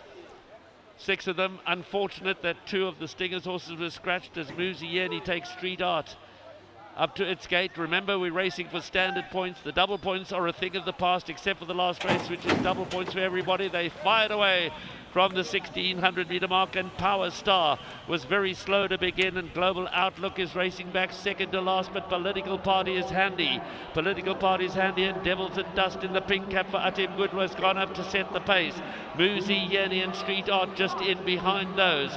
They were followed further back by Global Outlook. Along the inside is Pongola, and at the end of the field is Power Stars. The 6-horse party makes their way around towards the 1,000-metre mark, and Devils and Dust for Atim Gudwa, and the Royals is the leader. Muzi Yeni, Street Art second on the outside. Down on the rail is Political Party, Cornet Offer for the Stingers in the black cap, followed by Global Outlook. Now it's the other two. Royals at the rear of the field with Pongola and Power Star, the two at the back as they make their way down towards the 600 metres mark. Devils and Dust continues to lead. 3 parts of a length of a street art. Political Parties climbing all over the leaders. Global Outlook running a fair race there for the Stingers. Only 2 Stingers against 4 Royals. Back second to last is Pongola. And still at the end of the field is Power Star. How much has Political Party got left as they swing for home? Cornet Offer is stalking the leaders. Is he going to deliver a blow for the Stingers? He moves through sweetly down the inside. It's Political Party that comes up to challenge Devils and Dust. Behind them on the outside is Street Art, but it's Political Party that now starts to assert himself. Trying to stay with him is Devils and Dust. On the outside is Street Art. Running on behind those is Pongola. Political Party's being made to work hard. Coming back strongly is Devils and Dust. Political Party, Devils and Dust. I think Devils and Dust has overturned Political Party. And this couldn't have got closer. We've been treated to some thrilling finishes here. I think Devils and Dust has beaten Political Party, but we'll have a look at the slow motion. Political Party, it was his race to lose as they came to the 200. But Devils and Dust just wouldn't go away. Atiem Gudra on the outside in the pink cap. Political Party, Cornet off in the black cap. It's mighty close, but no doubt. Number 5, Devils and Dust has won it for the Royals. Political Party second. Back in third, the Royals. Back in fourth, the Royals. Back in fifth, the Royals. And last of the 6 will be the other Stingers run a Global Outlook. So no doubt the Royals will take a lead into the last 2 races. Absolutely, Graham, and they were up against it here, and certainly Political Party and Cornet Offer did as much as they could to hold out, as you said, that deep blue sea of blues, the Royals, but it wasn't to be. Actually, Political Party just coming off a straight line in the last 100 meters, making it rather cramped for the winner, who will win it fair and square anyway, and that's number 5 on the card, Devils and Dust. I thought a terrific ride from Anton Gudra, and well done to Paul Lafferty, the trainer. Here's the close-up. You can see these 2 horses come pretty close together, the black cap and the pink cap, but it's going to be a royal blue race, not only in terms of the victory, but bagging the points. Interesting, but it did look that way. Of course, we need to remind folks at home that there are points that will be allocated to the Stingers on account of the fact that their horses were scratched. Yeah, there are consolation points for the scratched horses. They don't draw blank completely, but it's certainly going to favour. I'm looking unofficially. Don't quote me. 60 points in that race for Royals and 36 for Stingers, and that will mean it's a 21-point gap in favour of the Royals going into the last 2, but that's just my own calculation. I think you're about right, though, Graham, as the horses come back in after that race. They're all the Royal Blues coming back as though they were a team. And Andrew Bond is standing by downstairs. We'll get him as soon as we get the winner ready. Another thrilling thing, Graham said it tonight, folks, we have been spoiled by exhilarating finishes. I mean, you've had your work cut out tonight.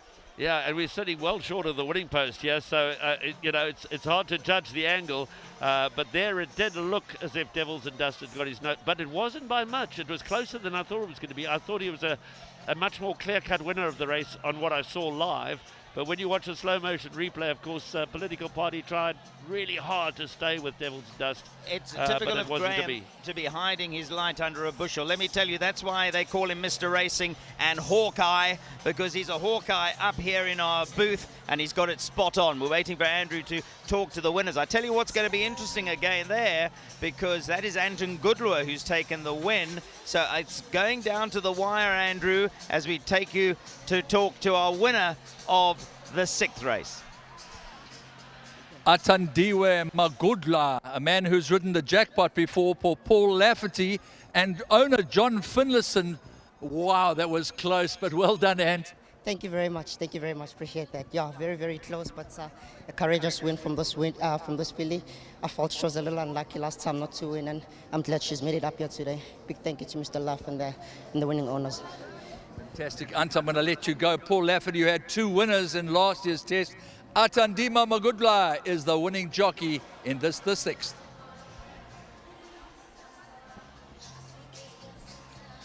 Let's have a look at the official race. Well, the GTH banners are about. Those are the neutral ones, those ones with the white and the GTH band on. But the Royal Blues have bounced back. It's amazing how thrust and counter thrust all evening. We are going backwards and forwards. Graham, take us through what is now the official race result for the 6th. There we go, narrow victory for Atandiwe Mgutwa and number 5, Devils in Dust for the Royals. Back in second was the well-fancied political party, Corne Orfa. It was a driving finish, it was a photo finish. Ashton Harry's got third on number 3, Pongola. Muzieni fourth on Street Art.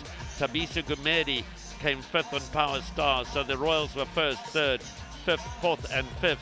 Gareth Wright was last of the 6 runners in Global Outlook, and the 2 scratchings will get consolation points. But as you can see, how was that? I said 21 points behind. Nothing wrong with my math. Nothing wrong with my math. 295 to 274. Of course, 2 races left, so that can be turned around and comfortably. The last race is a double points. You run 1st and 2nd, and you've turned it all on its head.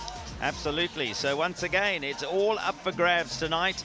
Here's the KwaZulu-Natal Royals score, 295. They're back in front against the Cape Stingers, 274. But remember, and Graham flagged this early on, he said the problem race of the night for the Stingers will be race 6. They only have 2 runners. And you could argue it that they've got through that race now. They're still in the mix. There's plenty to stay tuned for. Alex is standing by. It's going to go down to the wire again tonight, Alex. It certainly is. 295 to 274. Right, the horses are about to go down for the next race. It's going to be close. Well, Graham, just to remind folks that they go down to the left-hand side of us now, not in front of us, but we've got the camera picking up our canter past. This is number 6, Victoria Page, now ridden by Jason Gates. He's deputising for Sean Veal. Is Jason Gates on number 6, Victoria Page. Here's Gabriel Pettis on number 2, Lyrical Dance. The Stingers are well represented here, 8 runners, 4 apiece, and the Stingers are well represented. Keegan DeMello probably rides the Royals leading light, Makara, trained by Wendy Whitehead. But here's number 2, Lyrical Dance, going down. The orange cap is number 1, Admire Me. Craig Zaki's had a disappointing evening. He'll be looking for a big run from number 1, Admire Me. Remember, this race is also over 1,600 metres. In fact, the last 3 all over 1,600 metres, the previous and the 8th to come. Here's Raymond Danielson. He's wearing the white cap aboard Dindingwe.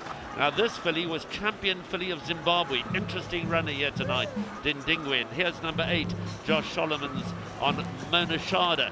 Mona Shada for the Royals. There goes number 3, Makara, Keegan DeMello. He's certainly going to be in the mix, is Makara. And here's Rachel.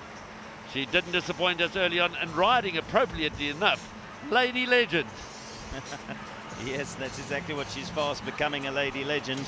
And, well, Michelle Ricks will be telling her, go and do it again here. I think this race has a very open look about it. On form, Victoria Page, perhaps the horse to beat, but Jason Gates picks up a chance ride. These horses went down to the start early, Graham. Yeah, that's Cabela Matsignon in the black cap aboard another Wendy Whitehead trained runner in Shanty Lane, and in the white cap, that's Victoria Page. But let's go down to Alex.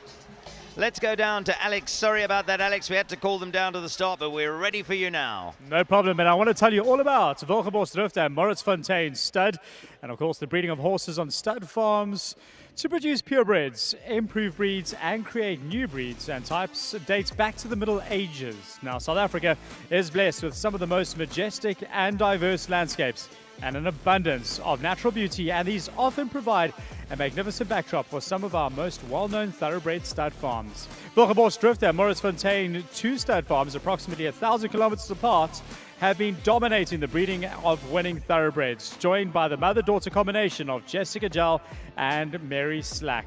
Moritz-Fontein in the Karoo near the famous diamond town of Kimberley in the Northern Cape, and Wilgeborgsdrift in the Western Cape, at the foot of the Piketberg mountain range. Wilgeborgsdrift and Moritz-Fontein stud.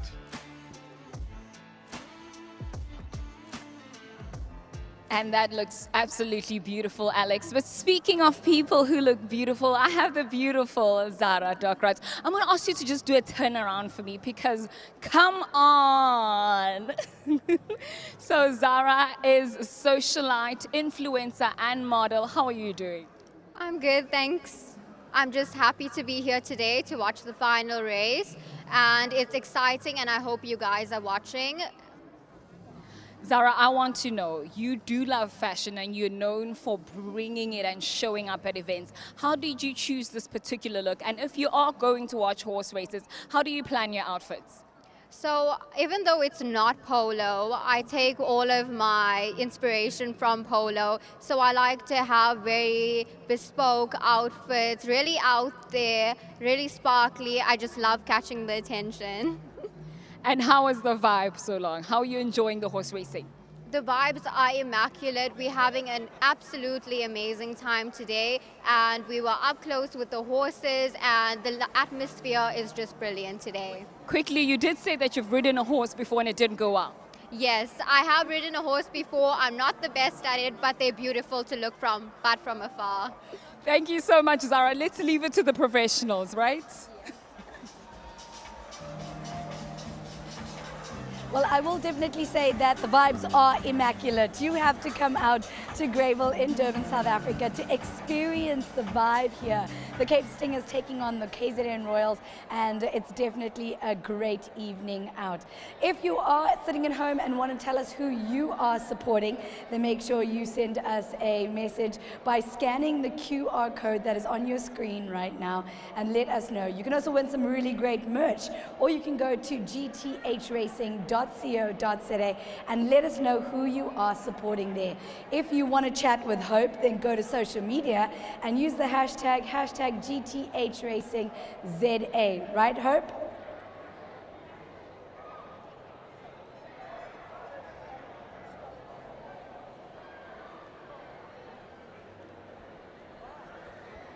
Well, Graham, horses on the way down to the start for the 7th race, and yeah, to all the folks not only here in South Africa, but we are streaming across the world. We've got some real fans in China, in England, and they're all welcome to watch and participate. We've got some wonderful merchandise. I must say, it's one of the great things about GTH. Love the colors, love the vibrancy of it.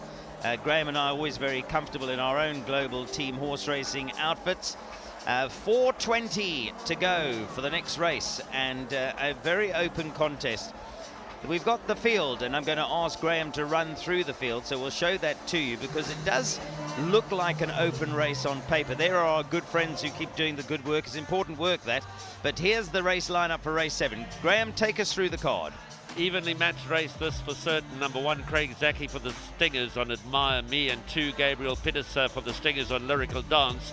Keegan DeMello for the Royals and Makara, Rachel Venica for the Stingers on Lady Legend, Cabello Matsanyana and Rachel Venica, they're the leading riders. This is a crucial race for the leading individual rider. He rides Shanty Lane. Victoria Page, Jason Gates takes over the irons. Dindingwe, Raymond Danielson's had a quiet night, and number 8 is Monashada for Josh Solomons, and he wears the green cap. So quite apart from the team's race, of course, we've got the individual overall jockeys race, and that's very close between Rachel and Cabello. Yes, Graham, you are 100% right. I get a sense that we'll feel and identify a shift in momentum, if not in the team event here, certainly in the Night Rider contest. Now, Alex is downstairs with Wendy Whitehead, the captain of the Royals, and they are back in front. And it's been up and down, left and right, all over the place. Wendy, you've been busy. I know that for a fact. I mean, we've been struggling to get you. Sorry. But no, that's fine. But wow, 295 to 274. Couldn't get closer so far. It is so close. It's literally a placing that is missed here now. That will fall back on points. So hopefully we can keep it going here. I've got 2 nice horses of my own running in this race now. And I'm hoping we've got a nice strong hand here and we can just keep it steady. Let's talk a little bit about when the Stingers caught you on the back foot with your double-up race. I'm sure the adrenaline was pumping through you. Absolutely, the adrenaline was pumping. We didn't expect that, so you know what? It's racing, and that's the name of the sport. You never know when you're going to have a bad run in that. And you know, thank goodness we come back again on top. And hopefully we can stay there. All right, so here we go, race 7. We're about to get into it in the next couple of moments. And there's no double up in this race, but race 8, we're going to be doing the the doubling up again. I mean, that's going to be where it really goes down to it, isn't it? Absolutely, we'll be cracking the whip. We'll be cracking the whip. Well, listen, Wendy, we'll catch up with you a little bit later. We'll see you on camera. Good luck for race 7 and race 8. Good luck for your races. Thank you. Let's catch up and find out how the Night Rider situation is looking at the moment. Thanks, Alex and Wendy. We wish you the best, not only in this race for your team, but your individual horses. Now, the Night Rider leaderboard. Well, Graham, can you believe this? 46th place, 45-45, and then just queuing up behind them, Anton Cabello, and even Keegan not out of it. But let's analyze this, because only Rachel and Cabello have a ride in this race. Muzi doesn't have a ride. Ashton doesn't have a ride. So Rachel can really cement her position at the top with a good ride on Lady Legend, or Cabello Matignani, who rides Shanty Lane, can come whistling through. But then, of course, their turn to sit out in the last. So it's topsy-turvy, because they only ride in every alternate race because of the quick turnaround times.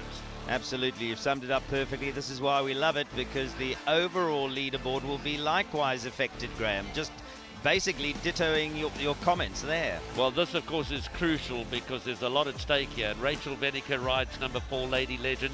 Cabello Matsinyane rides number 5, Shanty Lane, in this race. It's crucial for them. Raymond Danielson rides Dindingwe, and he could cause an upset and take the lead. So it's all to play for in this, the penultimate race. It's race 7. Remember, last race is double points for both teams, not for the individual riders. 100%. There's Keegan DeMello just wiping a little bit of sweat off his mount here. It's fairly, well, now of course we're getting out of winter, getting a little bit warmer here in Greyville, but horses have warmed up on the way down to the start. So there's your race lineup at the bottom scrolling, but I'm going to cross over to Graham and he's going to call them in for the 7th race, the penultimate race of the night here at Global Team Horse Racing. Admire Me and Craig Zaki have got in nearest us. Keegan DeMello's in on Makara. Towards the outside, Dindingwe and Raymond Danielson, he wears the white cap, has got in for the Royals. The Royals lead by 21 points with 2 races to come. Here goes Rachel Venica, appropriately riding a horse called Lady Legend. She leads the overall jockey standings, but only by 1 point from Cabello Matsinyani, who rides Shanty Lane for Wendy Whitehead here. Going forward next, the white cap is Victoria Page. Jason Gates riding for the Sean Tarry stable and the Stingers team. Victoria Page, a very good run last time out. Strong claims. Just about all set, 1,600 meters. Penultimate of the night. The 31st race of the 32 race series.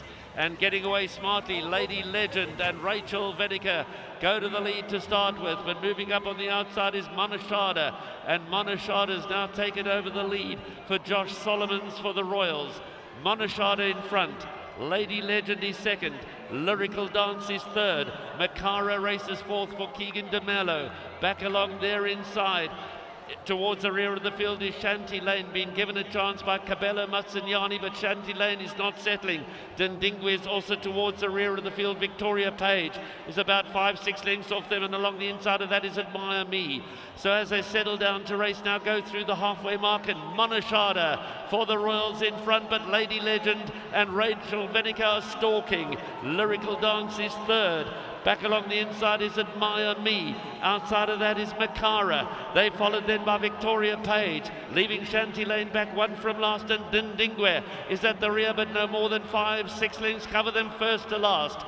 They're about homeward bound with 500 to go. Monashada in front. Lyrical Dance the first to pounce. Rachel calling for an effort from Lady Legend. Down towards the inside, Craig Zaki and Admire Me coming through. Also accelerating smartly is Shanty Lane. And right towards the outside here, it's still Lyrical Dance, but now Makara's come through to take it over for Keegan DeMello. Makara in front, Lyrical Dance behind that. They followed by Monashada, but Makara storming clear. And Makara for Keegan DeMello will win it by many lengths. Lyrical Dance will be second. It's tight for the 3rd, 4th and 5th placings, but a big race for the Royals. Coming home first, Stingers back in second. Graham, yes, Makara absolutely bolted home there. What a night for Wendy Whitehead, because she's captaining the Royals. That's a great result for her and her stable and for the team event. But what's interesting is 2nd, 4th and 5th will be Stingers. So they might have just been able to keep in touch with the finishing 2nd, 4th and 5th. And we shall see when the points come up. But this was, as the proverbial comment says, a one-horse race. One very, very cosily, as we call it. Armchair ride for Keegan DeMello, but only stamped the authority late on. Lyrical Dance, Gabriela Peterson back in second. The 3rd placing, that'll go to Shanty Lane, so Wendy Whitehead 1st and 3rd. Then came the 4-horse Lady Legend. Behind that was Admire Me. Came through, challenged strongly with about 300 to go, but didn't kick in the closing stages at Miami. And it was left to Makara and Keegan DeMello to storm clear for the Royals. Trained by Wendy Whitehead, managed by Wendy Whitehead, who also saddled the third horse, Shanty Lane. I'm just having a look at the back of the field there. They might well have run second, third, fourth, and fifth and sixth. It'll be close. And of course, that's where the points come in. But certainly from Keegan DeMello's point of view, I can tell you one thing. If Wendy Whitehead had her own team here, she'd be trotting up. I mean, what an individual training performance from her tonight. Yeah, she certainly had a big stay. I think that's her third winner, if I'm right. Yeah, third winner of the evening for the Wendy Whitehead stable. And as you pointed out, first and third in this race. So, well, these are the singers. I think they know that they've got to produce the goods in the next race. Well, it's a double-up race. The 8th race is a double-up race, and if you run first and second, you can overturn the gap. Yes, we've got plenty to look forward to. Horses going back in there. There was Rachel who moved up dangerous, didn't quite go on with it, but there's lots still to happen here, folks. We've seen it time and time again. Do not go home. If you are a Royal, you've got to keep on pulling that you can push a result in the loss, because we have seen, Graham and I have been here the previous 3 evenings, there's been a huge twist in the turn. What did Mark Kahn say about the stingers? The scorpion stingers in the tail. And we're coming to the tail. We're coming to the tail. And the 8th race is a double-up points race for both teams. And so if you have a big race, you could overturn this deficit, which is in the order, I would think. The deficit is in the order of around 24, 25 points, but don't quote me again on that. It's a rough estimate.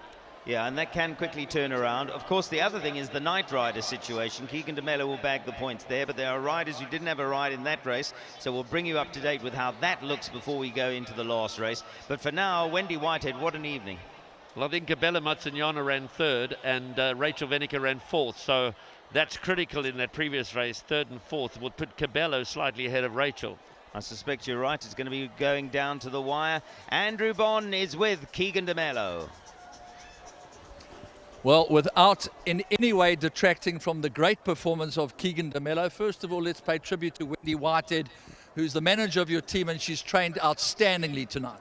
Yeah, great training feat from Wendy and her team. They've had a good evening, and obviously the team as well, but most importantly, I think this filly deserves it. And I have to ask you the question, do you think she could have gone any faster without that thing under your arm? Look, she did what she needed to do. She's, you know, on good fillies like this, you don't need the stick, and she quickens where you want her to quicken, and just a really nice filly to ride. Fantastic. Keegan DeMello, Natal champion jockey. Fantastic performance from him. Well done to Wendy Whitehead. That's the wrap of race number 7. It's getting super heated in the parade ring, and we've got the bosses down here with us, standing with Charles Palmer, our GTH director and co-founder, as well as Angus Campbell. Welcome back, gents. Charles, you've been watching from the UK. How's the stream been? How's it been received internationally? Alex, it's been terrific. It really has been fabulous. We've got a universal product here, which is really breaking and transcending generational boundaries. It's a new product. People can easily understand it. And we're finding that our viewing figures, not only in the UK, but also internationally, are increasing week on week. And we've got a product which is obviously working, and people are embracing it. Absolutely, and good evening to all our international viewers. Now, Super 6 racing based in the UK, what made you choose South Africa as the starting point?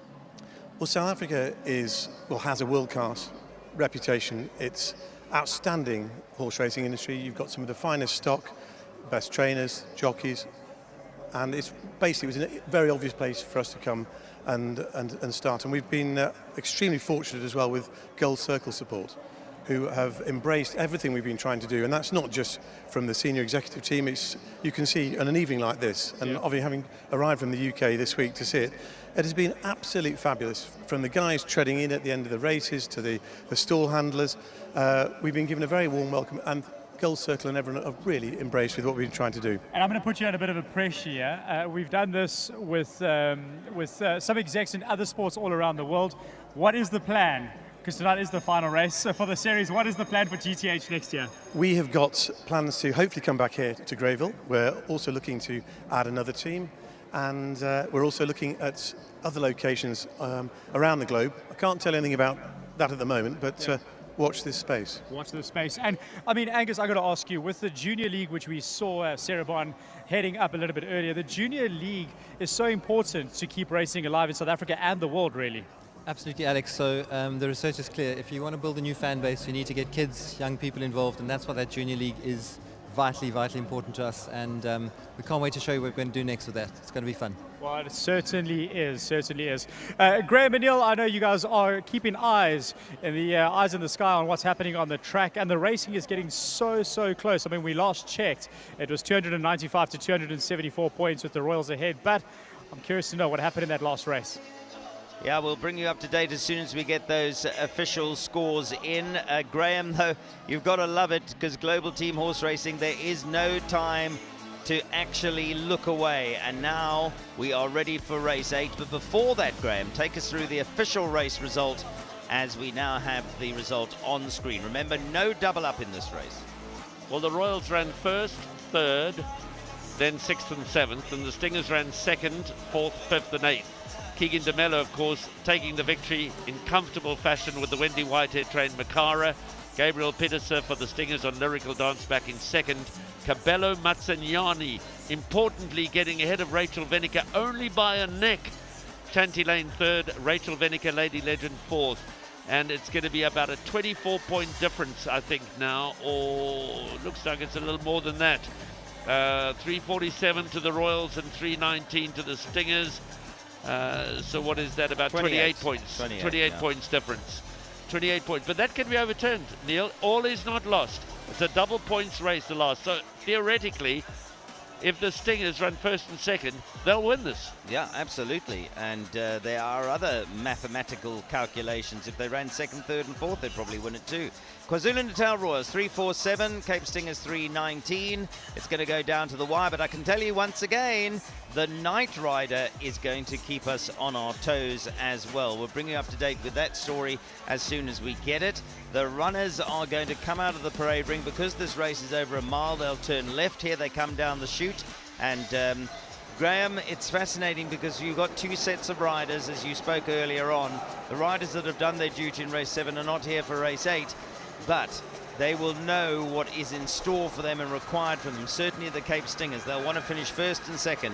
If they can't do that, maybe they can give themselves an outside chance if they can finish 2nd, 3rd, 4th, 5th. But anyway, here's Graham. He's going to call them down to the start for the 8th and last. What is Kanyise and Ndlela, ridden by Jeffrey Seister. Number 2, Teichmann for the Royals, ridden by Atiem Gudwa. The black cap, that's Pierre Cornet, off on Brandenburg for the Stingers. There's number 6, Track Commander Muzi Yeni, the captain of the Royals, with the blue cap. Track Commander. They followed down by number 8, Flute, Robert Carty wearing the light blue cap. Flute trained by Tony Reveland, representing the Stingers. So that's number 8, Flute, going down. We haven't yet seen a couple of the others. Here's moving out now is number 5, Like the Clappers, Tubbs Gumedi riding for the Duncan Howell stables. Number 5, Like the Clappers, the blue for the Royals with the yellow cap.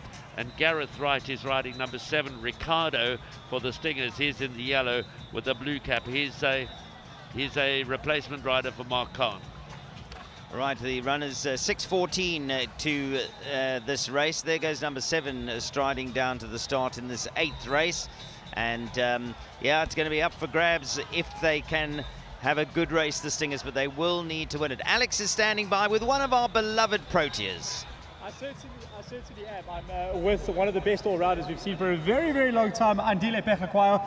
How's it, buddy? I mean, welcome to GTH. You were here 2 weeks ago, but we're on the final night. How's it going? No, it's unbelievable. I think the opportunity to be here, it's quite an honor and privilege to actually be experiencing such a huge and prestigious global team in terms of also everything that happens here. And I mean, as a seasoned athlete yourself, professional athlete, I mean, you see how much work goes into the jockeys and these horses. Can you have some relatability to these guys? Yeah, no, definitely. I think it's pretty hard to describe how much they work. I think if you look at both of the sporting codes, a lot of hours are put into it. There's a lot of dedication and sacrifice. And I think that's a huge thing that I recommend. And I give a lot of credit to them. And I think if you compare the two sports, team sports, and loving the initiative that's been pushed around now, and hopefully we can see the KZN Royals winning. Oh, absolutely. And what I love is, I mean, I spoke to Odwa last time that he was here 2 weeks ago. I asked him, do you reckon that he could ride a horse? Do you reckon you could ride one of these horses? I think it'll take a bit of practice, but hopefully a lot of hours working hard, and hopefully I can become a jockey. Absolutely. And listen, I know you're behind the KwaZulu Royals, local boys, so good luck for the rest of the evening. There's a couple more races left, and we'll have to see how they do. Thank you so much for having me, and cheering for the KZN Royals. Absolutely brilliant. Listen, when we come back, it is the last race of GTH Live Series here in Durban. Don't go anywhere.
Welcome back to GTH Racing, and I'm getting into the fire down here in the crowd, and I'm standing with the beautiful T. T, you are a Durban girl, East Coast Radio, represent.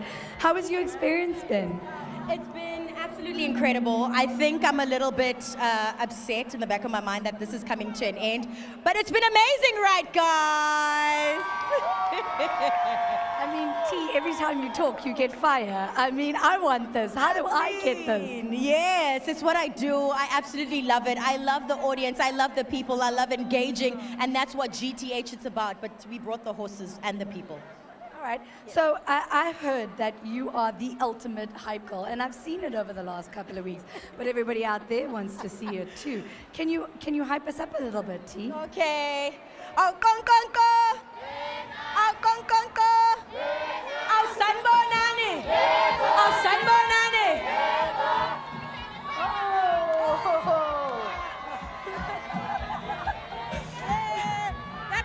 That's just what we do. Yeah. Now, we've only got a couple of points between the two teams tonight, like something like 20-odd points. You're going to take us? I think the KZN Royals are taking it. Right, guys? The people have spoken. The people has spoken. T, thank you so much. I'm going to leave you to it because, one, it's hot out here. Two, this crowd is on fire. And three, the race is about to start. Come on, come on. Thanks very much, guys. And while Kriya dances away into the night, we've got some breaking news for you here from the commentary booth. Unfortunately, number 4, Coromandel, is a non-runner, so that is critical for, obviously, Donald Geertsen, because he was due to ride it, but it would have been a representative for the Stingers. So their task now, Graham, is significantly more difficult.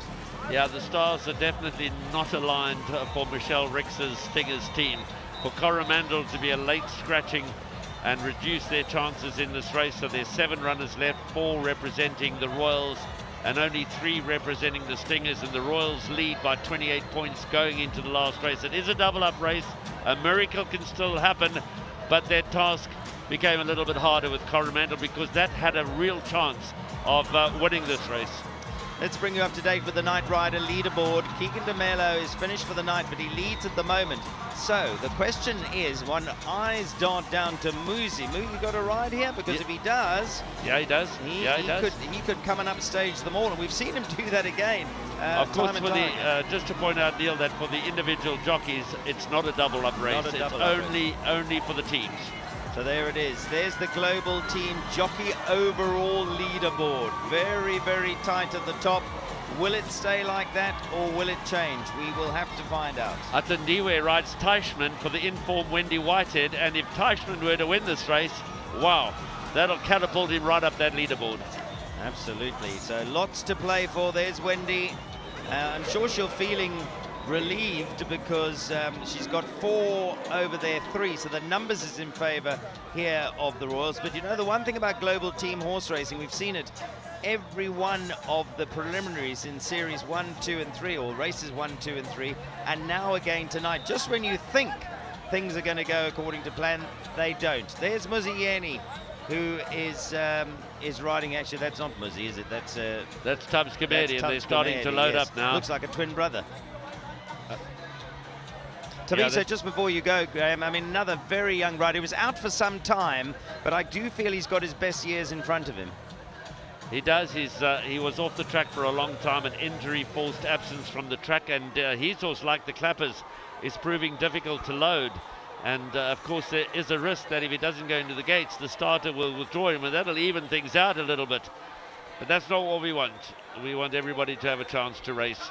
And Tubbs Comedy would like to see, like the Clappers, go in. He's riding that for the Duncan Howell stable. There's Jeffrey Seister riding Kanyisa and Clairla in the red cap. Teichmann for Atim Goodwa in the background with a pink cap. So the red cap is Kanyisa and Clairla number 1. The pink cap is Teichmann number 2. Both of them, of course, for the Royals. Cornet Orford just behind those. The stall gates have been closed, but I think, as you say, they're battling with a few horses to get them in here. They're still struggling to load this horse like the Clappers. The starter's assistance getting around like the Clappers is not proving to be very cooperative, is number 5, like the Clappers. And his time might just be running out. We could have a further scratching in this race. Let's hope it's not the case.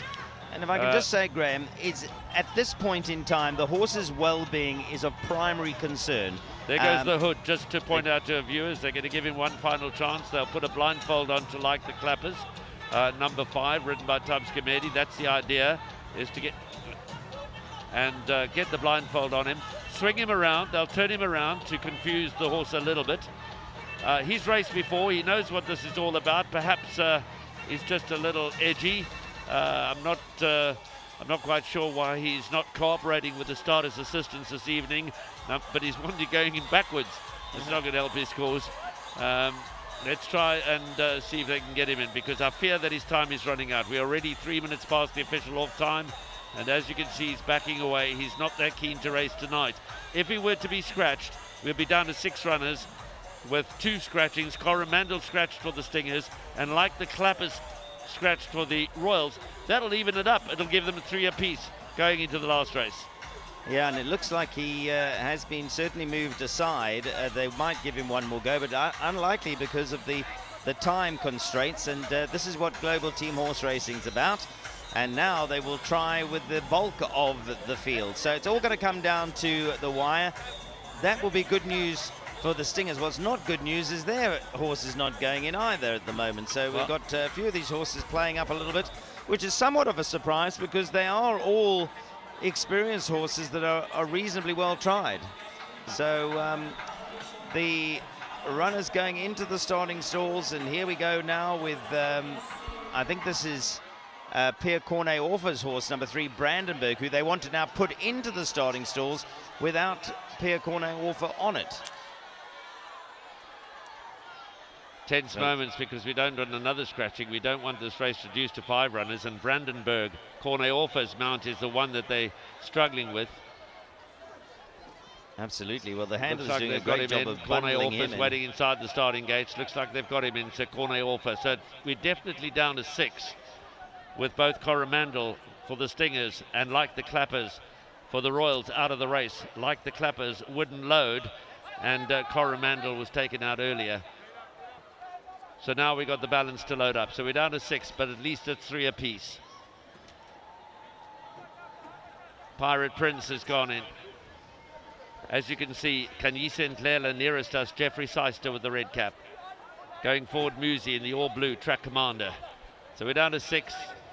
As you can see, standing well off the starting gates is Like the Clappers. He's not going to race. We're down to 6, 3 apiece. We're down to 6, 3 apiece.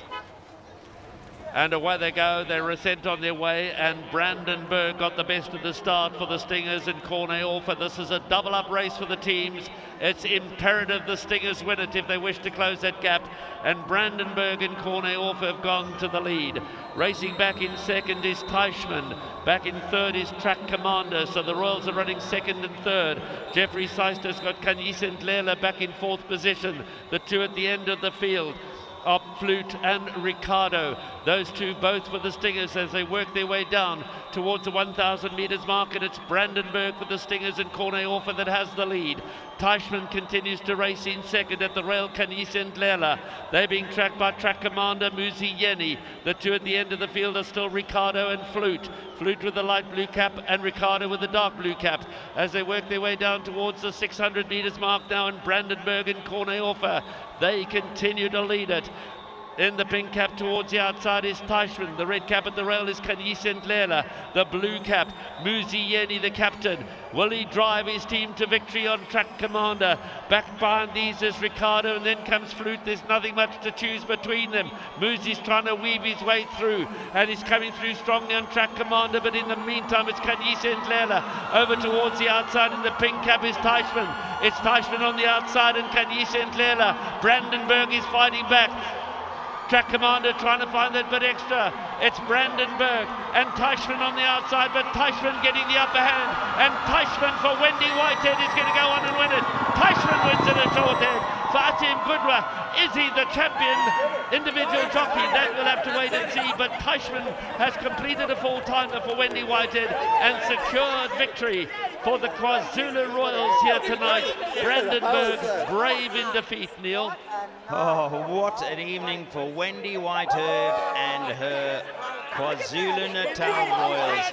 Another winner, and you are so right about asking the question of the winning rider here.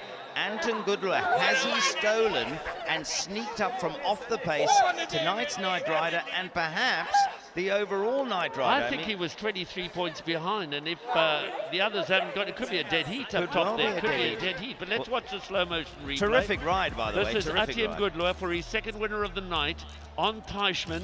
On the outside of Brandenburg and Cornet-Orfer. Cornet-Orfer beaten for the second time tonight by the same jockey, so he doesn't quite fancy Ati tonight. Close up third behind that is Track Commander Musi Yeni. Ran his heart out, just couldn't get to the leaders. A fourth position, that'll be close, and it looks as it's also going to go the way of Ricardo along the inside of Flute, and at the rear of the field Kanyisa and Lela.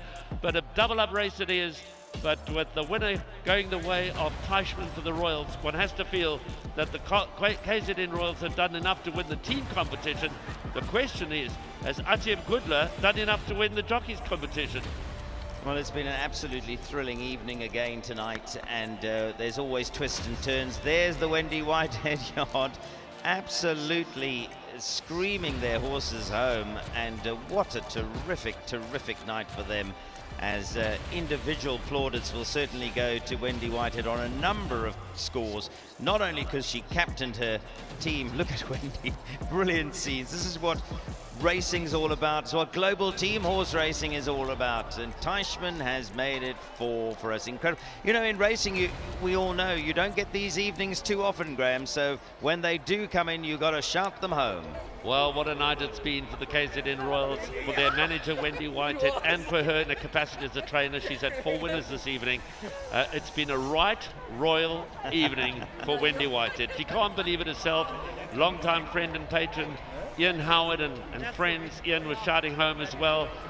He looks like Kojak tonight, does Ian Howard? You remember Kojak? I do. He's won more than a few lollipops, I can tell you that much. There the horses coming back in, the global team horse racing. Well, guys, from here in the commentary box, we'll wait and give you the official result. But Graham and I can't believe what we've seen, not only tonight, but through the series. It has been spine-tingling. What we love about it is every time we come off air, Graham, we've got to pinch ourselves. We only just feel like we've arrived. 2¼ hours. This is a great scene. Look at Michelle Ricks congratulating Wendy Whitehead. The 2 captains went head-to-head, but it's Wendy's night always round, Graham. Night for Wendy. She won't forget this evening for a very, very long time to come. You know, memories are not just made on big race days. When you have 4 winners on a night like this, global team horse racing, you're the manager of the winning team, you've had 4 winners yourself. This is a night she's not going to forget for a very, very long time. Graham, it's been fantastic sharing the booth with you, but right now it's time for us to go down to Andrew Bond with Ant's 2nd winner of the night.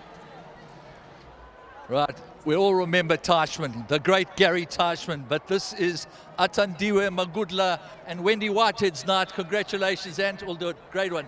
Thank you very much. Yeah, obviously very blessed, and a big thank you to Ms. Whitehead for the opportunity.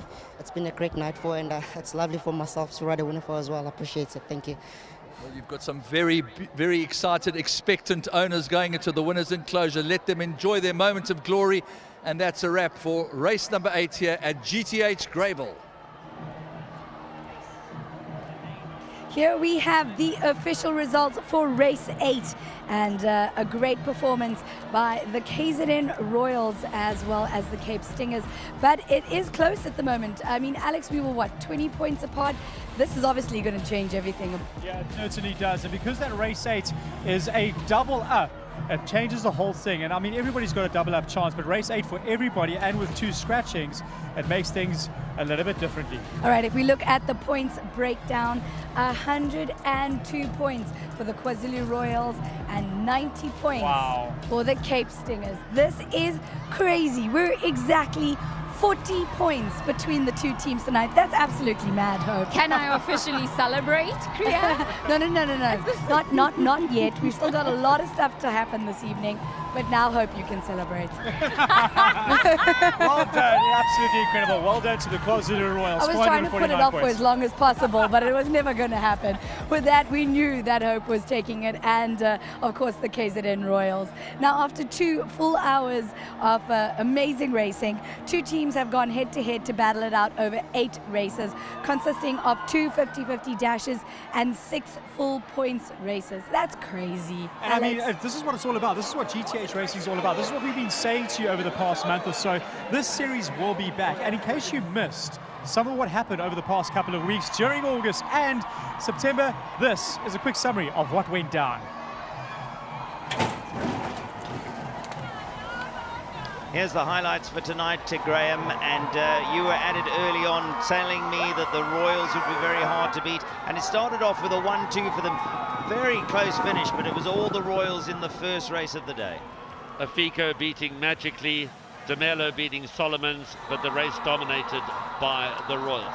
Race 2, of course, was won by Gian Battista, the Wendy Whitehead trained for Muzieni, the captain, beating home number 1 Grey Ocean, also for the Royals. They took a commanding lead from the half points races, those 2 races with the half points. But here's race 3, and it was won in fine style by number 8 Quinabi Cabello Mazzaniana.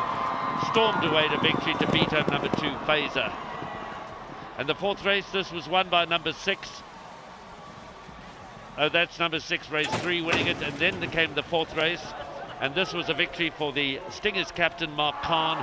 Came from the back of the field on number 8, on number 6, Unique Power, in a driving finish with number 5, His Master's Voice. But the Stingers finally got on the board. Absolutely, and it was thrilling to see five-time champion jockey Mark Kahn in a good mood. Here he is, Mark Kahn after that winner. Yes! We had to do something, and they asked me to pull it out, so captain's got a lead from the front. And here we go with race number 5, and this was the Royals double-up race, and it was won by Rachel Venica, riding number 3, Lake Coma, the yellow with the red cap down the inside, beating home Kanye Sakai on number 8, Winter Air. It was a big race for the Stingers, even though it was the Royals double-up race. So Rachel Venica coming home to victory ahead of Kanye Sakai, but only by a short head. And that wasn't a good race for Wendy. It was a good race for Michelle, as you can see from the reaction. Then into race number 6, and this was won by number 5, which was Devils and Dust, getting home ahead of number 1, Political Party. They fought out a thrilling finish, but it was Atian Gudwa once again getting the upper hand over Corne Orfa. Not for the first time this evening. They did the same in the last. There was only a short head between Gudwa and Corne Orfa in races 6 and 8. And this was won by Devils and Dust and went a long way to securing victory for the KZN Royals. 3 Makara won the penultimate race for Keegan de Mello and for the Royals, and won it emphatically, beating home number 2 Lyrical Dance and Gabriel Pedersen. And then of course the last race, that was Yas Makara storming to victory in race 7, beating home Lyrical Dance. And in the last race we had some drama before the start, like the clappers wouldn't load, Coromandel was scratched, left us with 6, a tight finish between Atian Gudwa and Corne Orfa again, but once again it was Atian Gudwa and Teichmann that got the better of Corne Orfa. So twice tonight Atian Gudwa beat Corne Orfa in photo finishes as Teichmann took out the last. Graham, thanks for that. That was a wonderful wrap-up, and as speedy as the evening went. We thank Graham for that. But let's get down to our presenters now. And I can see one presenter in the royal blue is very happy. You know what, Hope? I did a happy disco dance a bit earlier in the evening. Okay. I'll do it for you. Let's go. I'll leave the dancing to the professionals. Well done. What a nail-biting finish, isn't it? I am so excited, and I'm so proud of the boys, the KwaZulu Royals, as well as Wendy. I mean, she's been phenomenal throughout the entire series. So shout out to everyone who's been a part of the KwaZulu Royals. Shout out to everyone who's come here, because we wouldn't have so much fun without the crowd, the live audience as well. I have thoroughly enjoyed myself. You know what I also have to say is a big congratulations to all the teams. Alex, your team, the Gauteng Gajimas, even though they couldn't join us here on the final, they did a fantastic job. They really represented Gauteng well. And then, of course, the Cape Stingers. Absolutely, to all the teams. And I was shouting to Charles Palmer a little bit earlier, our GTH director and co-founder. And, you know, it was a very special thank you to all the trainers and the owners and the team captains, because without them also committing to being part of GTH for this live series around the world, it wouldn't be possible without these guys. And at the end of the day, there's some great prize money that's involved, and our partners and sponsors have really come through with some great prize money. I mean, we had the opportunity to give away 100,000 Rand today, Hope. It's the fact that no one, we don't know yet. We don't know yet. We don't know yet. I almost said no one took it home, but we're not sure yet. So all of that is still to come. I mean, the 30,000 Rand cash prize as well for Knight Rider. It's a whole lot of money that we've been giving away throughout the whole series. And the beauty of all of this is that, you know, when I was also speaking to some of the GTH management, they said that this will be back. So, I mean, we're traveling all around the world. This has been streamed to so many countries around the world, and I have no doubt that other people are looking at this wishing they were here, not just for the prize money, for that 30,000 Rand for the first overall Knight Rider winner, the 100,000 Rand if you predicted those 6 winners. There's so much up to grabs for just coming down and enjoying the vibe. And then, of course, we have the GTH Junior League, which is all about encouraging youngsters to get involved with horse racing. You don't even have to own a horse. You just need to register at gthracing.co.za and you can participate in this program. Shout out to Sarah Barn as well as everyone behind the scenes. I mean, Andrew Barn as well. Shout out to Graham. Shout out to Neil. Shout out to us. I think we've done an okay job. I'm definitely not asking my boss again if we've done a good job. But what I will say is that we are going to get into Go for Gold in just a little while. I did mention 100,000 Rand prize was up for grabs if you could correctly select all 6 winners. And here's the thing, when the season does come back, all that means is that when we do have the first preliminary races, those 50-50 dashes, you'll be able to start getting ready as to how you can predict those next 6. But here we go. Here are the official results. Did somebody win it? Oh, No. I man. called it. I literally called it. It is quite unfortunate, though. It would have been great if someone would have won that prize. I love giving away money. Well, Hope was asking, where does the money go afterwards? Hope we'll find out and get back to you on that. But if we do look at it here, our leaderboard, of course, will get 5,000 Rand. It's time for the official race results for race 8. It's a big one. Yes, it is. And as you can see there, the KZN Royals really getting some great points in. It is a double-up round, of course, which means that the KZN Royal coming in first got 46 points. Yeah, Atandiwe Mgudla, we'll have to find out, because I think, and like Graham and Neil were saying a bit earlier, I think with that win, we're going to catch a surprise here with the Knight Rider. I think Atandi's going to actually come up here quite big. We're gonna have to see in a moment. Corne, Orfa, Muzieni all doing incredibly well. Here we go, the points breakdown, Kriya. Yep, points breakdown, 50-50 dashes only counting for half the points, and kind of showed us an introduction into what we were expecting for tonight. The KZN Royals really getting some very crucial points in the beginning of the evening. And then, of course, as the night progressed, it was tight. I mean, at one stage, we were 3 points apart. And now we are sitting here at 40 points with the KwaZulu Royals taking it. Kriya, I just would like to know, who is the Knight Rider of the night? Right, well, ladies, your wish is my command. I have the results for Knight Rider of the night. Ladies and gentlemen, welcome back to the stadium as well. Our Knight Rider for this evening. Congratulations, taking it right at the end. Atandiwe Mgudla. Please give him a round of applause. And so he can come up to stage. Is he here? Yes, come on. Atandiwe, let's go!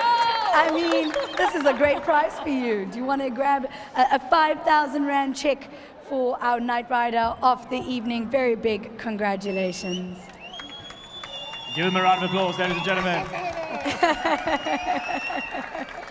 Congratulations, sir. All right.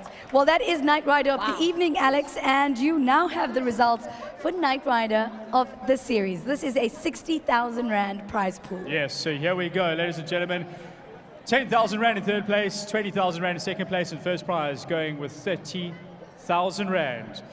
Please give a round of applause in third place. Make some noise for Rachel Veneker. Coming up, Rachel. Second place, Atandiwe Mgudla. And your first place, Kabelo Matsunyane.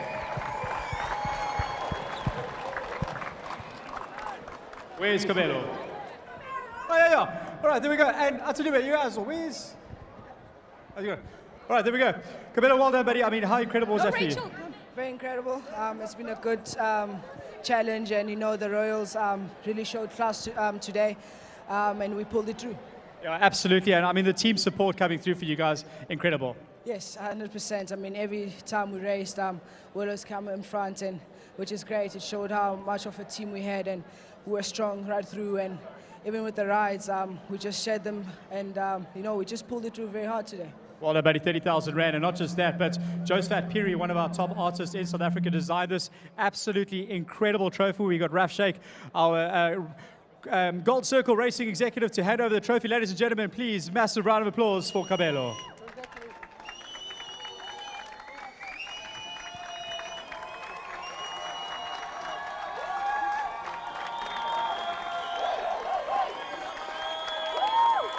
Thank you very much, Kabelo.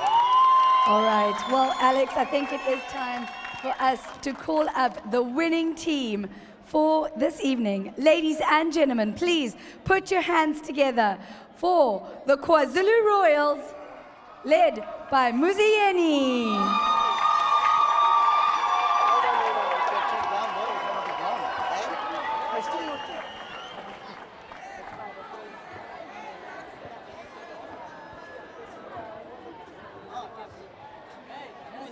Right, Muzi, come and join me over here.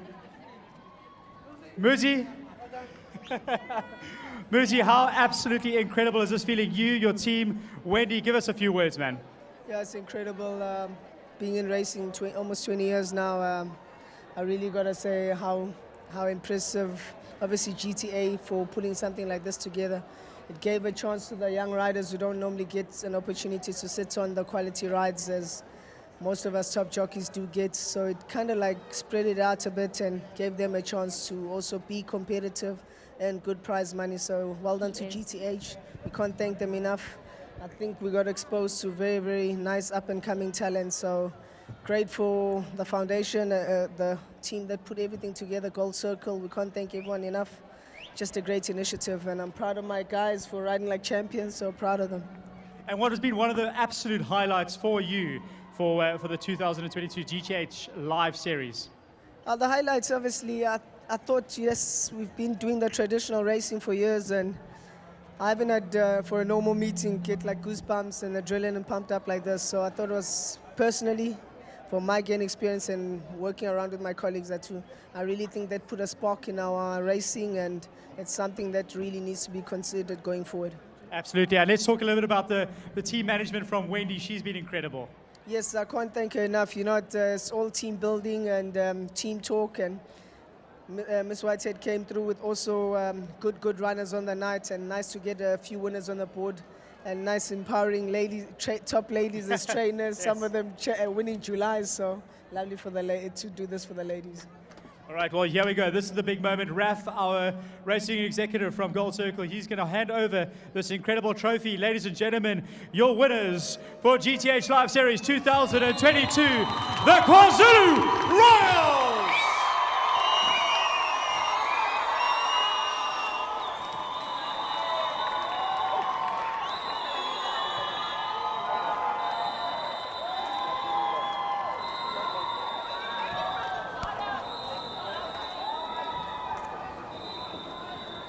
Give them a round of applause, ladies and gentlemen, our KwaZulu Royals GTH Live Series 2022.